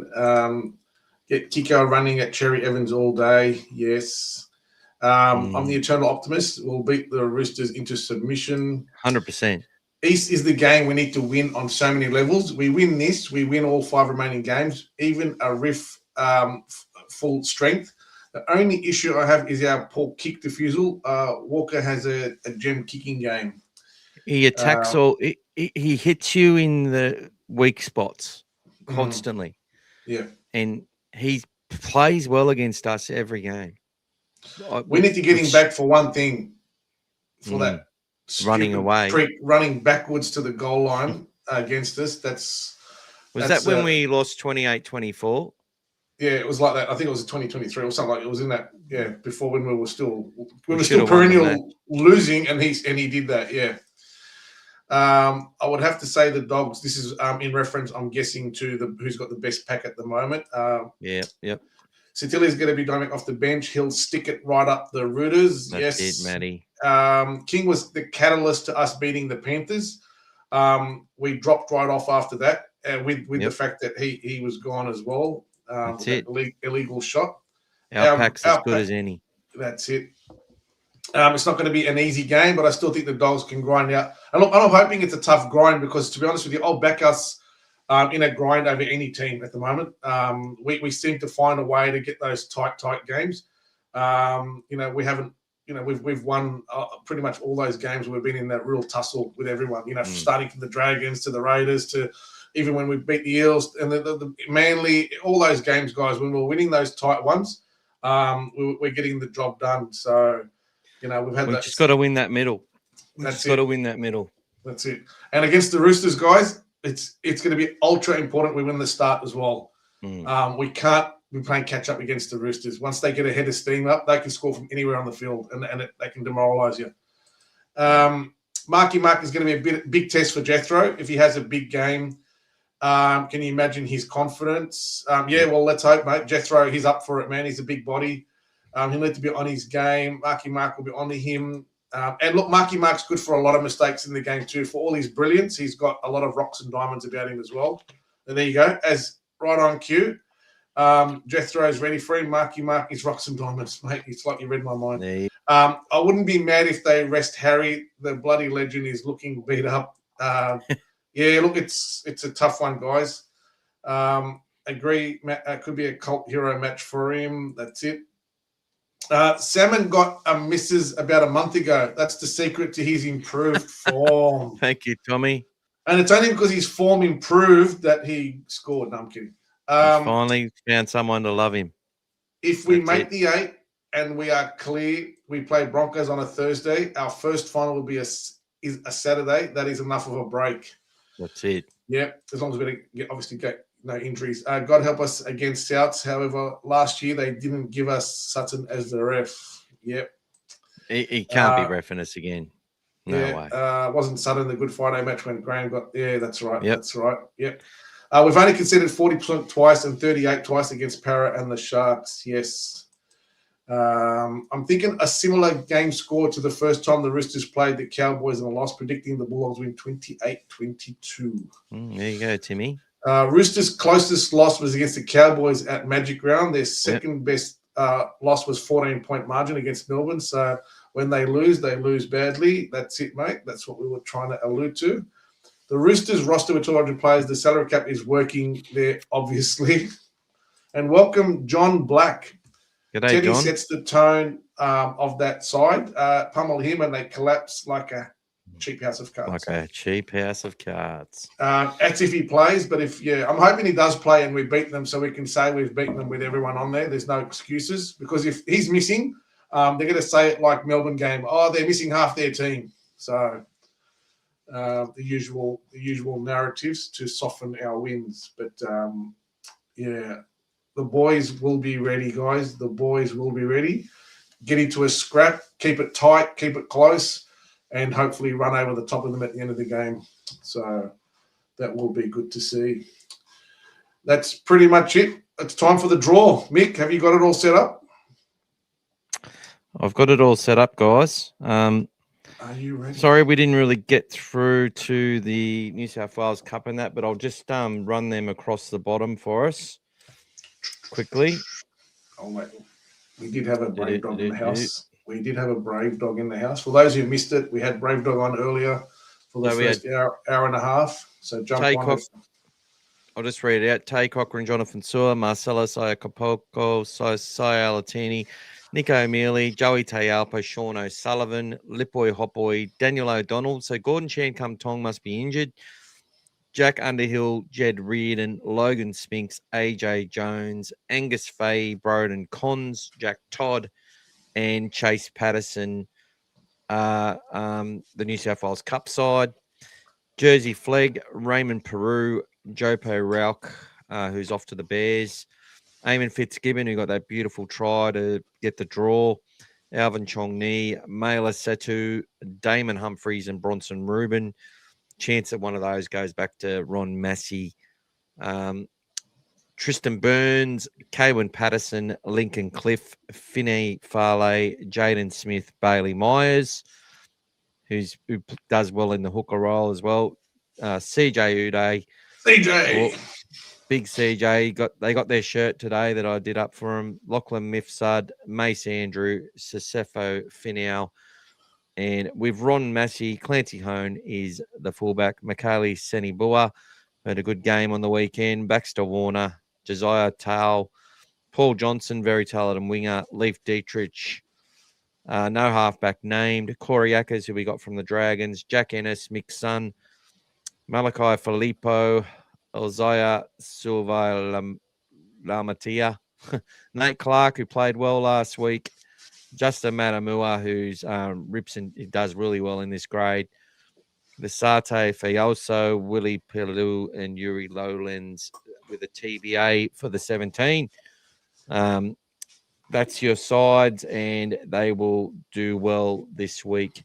The Roosters have really good form in New South Wales Cup, so we need to win that match. It's going to be a tough one. Timmy, I did notice the Storm scored their first 2 tries off kick, similar to a Walker kicking game. I'm sure the lads have done plenty of video. Yeah, and like 100%. Michael said, he exploits the weaknesses of every team so well. I mean, he did it in Origin against his own fullback. So, things we would love to happen this week: Titans beat Cowboys, Panthers beat Wars, Dogs to smash the Chooks, Storm to beat Manly, Broncos to beat the Finns, and Para to beat Souths, and Raiders to beat the Sharks. See you, Z. Get some rest, mate. Got school tomorrow, buddy. Have fun. With Raiders and Sharks, that's potentially, but I think Sharks are going to win most of their games anyway. So I'd like to see the Sharks end the Raiders' season. I'd like a lot of team seasons to come to an end, and then they can win some games to help us afterwards. That's how I see it. But definitely most of those I'd be very, very happy with. Obviously, it's a good job. Where is that game played anyway? The Raiders and Sharks. Is that in Canberra? Because I'm trying to look for a windy game. So Nico Hines doesn't kick all the conversions. In Canberra, Sharks are playing the Dragons. Oh no, that's Sharks are playing the Dragons. Yeah. Okay, so he's got that. Yeah, Raiders to beat. He's got that wrong then. So the Sharks are playing the Dragons.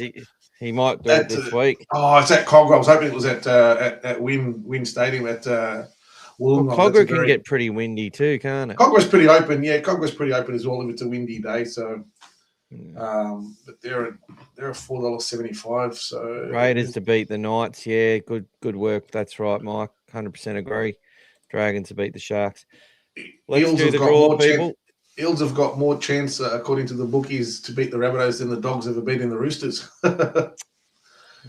Sometimes it works out like that. That's good. I love it. I love being the underdog. It's okay. We love it. We've done well as the underdog this year. But how good's the Friday night, guys? Warriors and Panthers and Dogs and Roosters. It's almost like your top 4. 8 p.m. for the Dogs. The main event. Roosters. Here we go, guys. So all of the Dogfather members, old fella Dave, Bulldogs Mike, Lucas, Snopsy, Brad Graham, Rhett, Champion Mike, Anthony Wilson, Anthony McAuliffe, Jimmy or James, James Teasdale, and Scary, and Brian, David Miller. All you guys got a ticket for being Cartel and Dogfather members. So thank you. And thanks to everyone who supported. And good luck to the winner. Let's get the drum roll happening, Gas. Let's go. Spin away. Let's do it.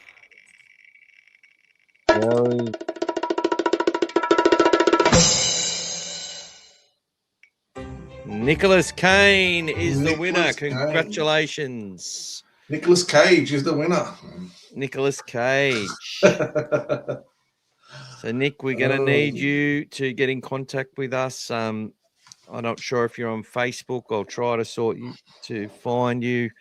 But if not, you find us. It's Gas or Don't Break the Fence. It's the Dogfather. It's me, Michael Jeffrey. Come and find us, guys. Congratulations to you. And you're in the next one as well because you come in late with extras. So we'll have a new challenge for the next one, but we'll start on the review. And I can't believe that come up so quick. I wasn't expecting that tonight, guys. So thank you so much. Well done, Nick. Because what I want to do is send you a link to the little store I've got. And But if there's something that you would want me to look at, I can put a concept together and get you something that way as well. Score prediction. Well done, mate. Well done. Fun fact: the Dragons' last win before their massive losing streak was against the Sharks at Cogra last year, back to where they all started again. Congrats, Nick. Congratulations, Mr. Cage, on your Timmy. You're sharp, buddy. On your Nick. Score predictions. Sorry, I meant congratulations, Mr. Kane. Yeah, sure, Timmy. Bulldogs 34, Bulldogs 17, Roosters 3. It's almost the grand final score you're predicting. 2004 grand final. Yeah. 2004 grand final score. Bulldogs 42, Roosters 16. There you go. Big call, guys. Big call. Let's see how we go. Underdogs come through. Let's see how we go, guys. Let's go. Thank you, everyone, for joining tonight. Thanks for your support. We're how many up on the next draw? I've got it here. It's already, $79 up on the next one. The big donut, mate. The big donut, mate. That's why the banner is up, mate. It's the blue brick wall. Mate. Don't break the fence. That's the one. That's why it puts a smile on Serraldo's face. He loves the defense, guys. He loves it. Well done, guys. There's another one. 34-12 to the Dogs. All the big scores are popping in. Matty Warren, 24-12. I don't care, guys. As long as we win, take the 2 points and have a nice drive home, something to watch. Beautiful. All right, big thank you to everyone. Might get some content out there for you if I can. I say that all the time and then run into extra work and extra requests everywhere. But we get through a lot. We do a 3-hour podcast, sometimes twice a week. So, and don't forget, out of that, you get about 10 minutes of good content. So, well done. Don't forget to hang around for the grand finale, guys. So, yep, let's watch it, guys. You ready? All right. G-Day Doggies fans, let's watch Jared Sutton getting put in the bin. Where's my triangle? I can't find my triangle. Okay, anyway, I'll find it. Anthony Wilson, 18-6 to the Doggy. Mick says, we'll play your chats through the song now, guys. Thank you so much, Gas. Great job tonight, mate. We'll see you Friday night. And thanks again to the Brave Dog. Yep, and we'll do a little live chat, hopefully on Friday night before the game. Let's go. Let's go. Go the Dogs.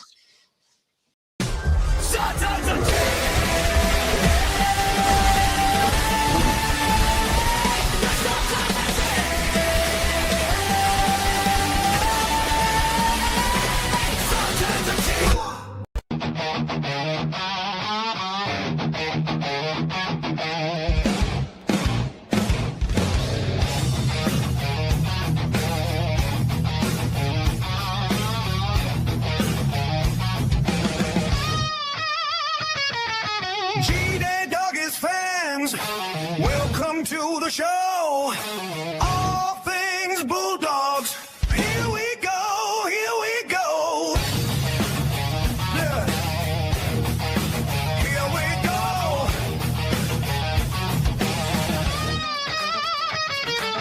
Blue and white pride. Bulldogs for life. Dogfather here. Gas by my side.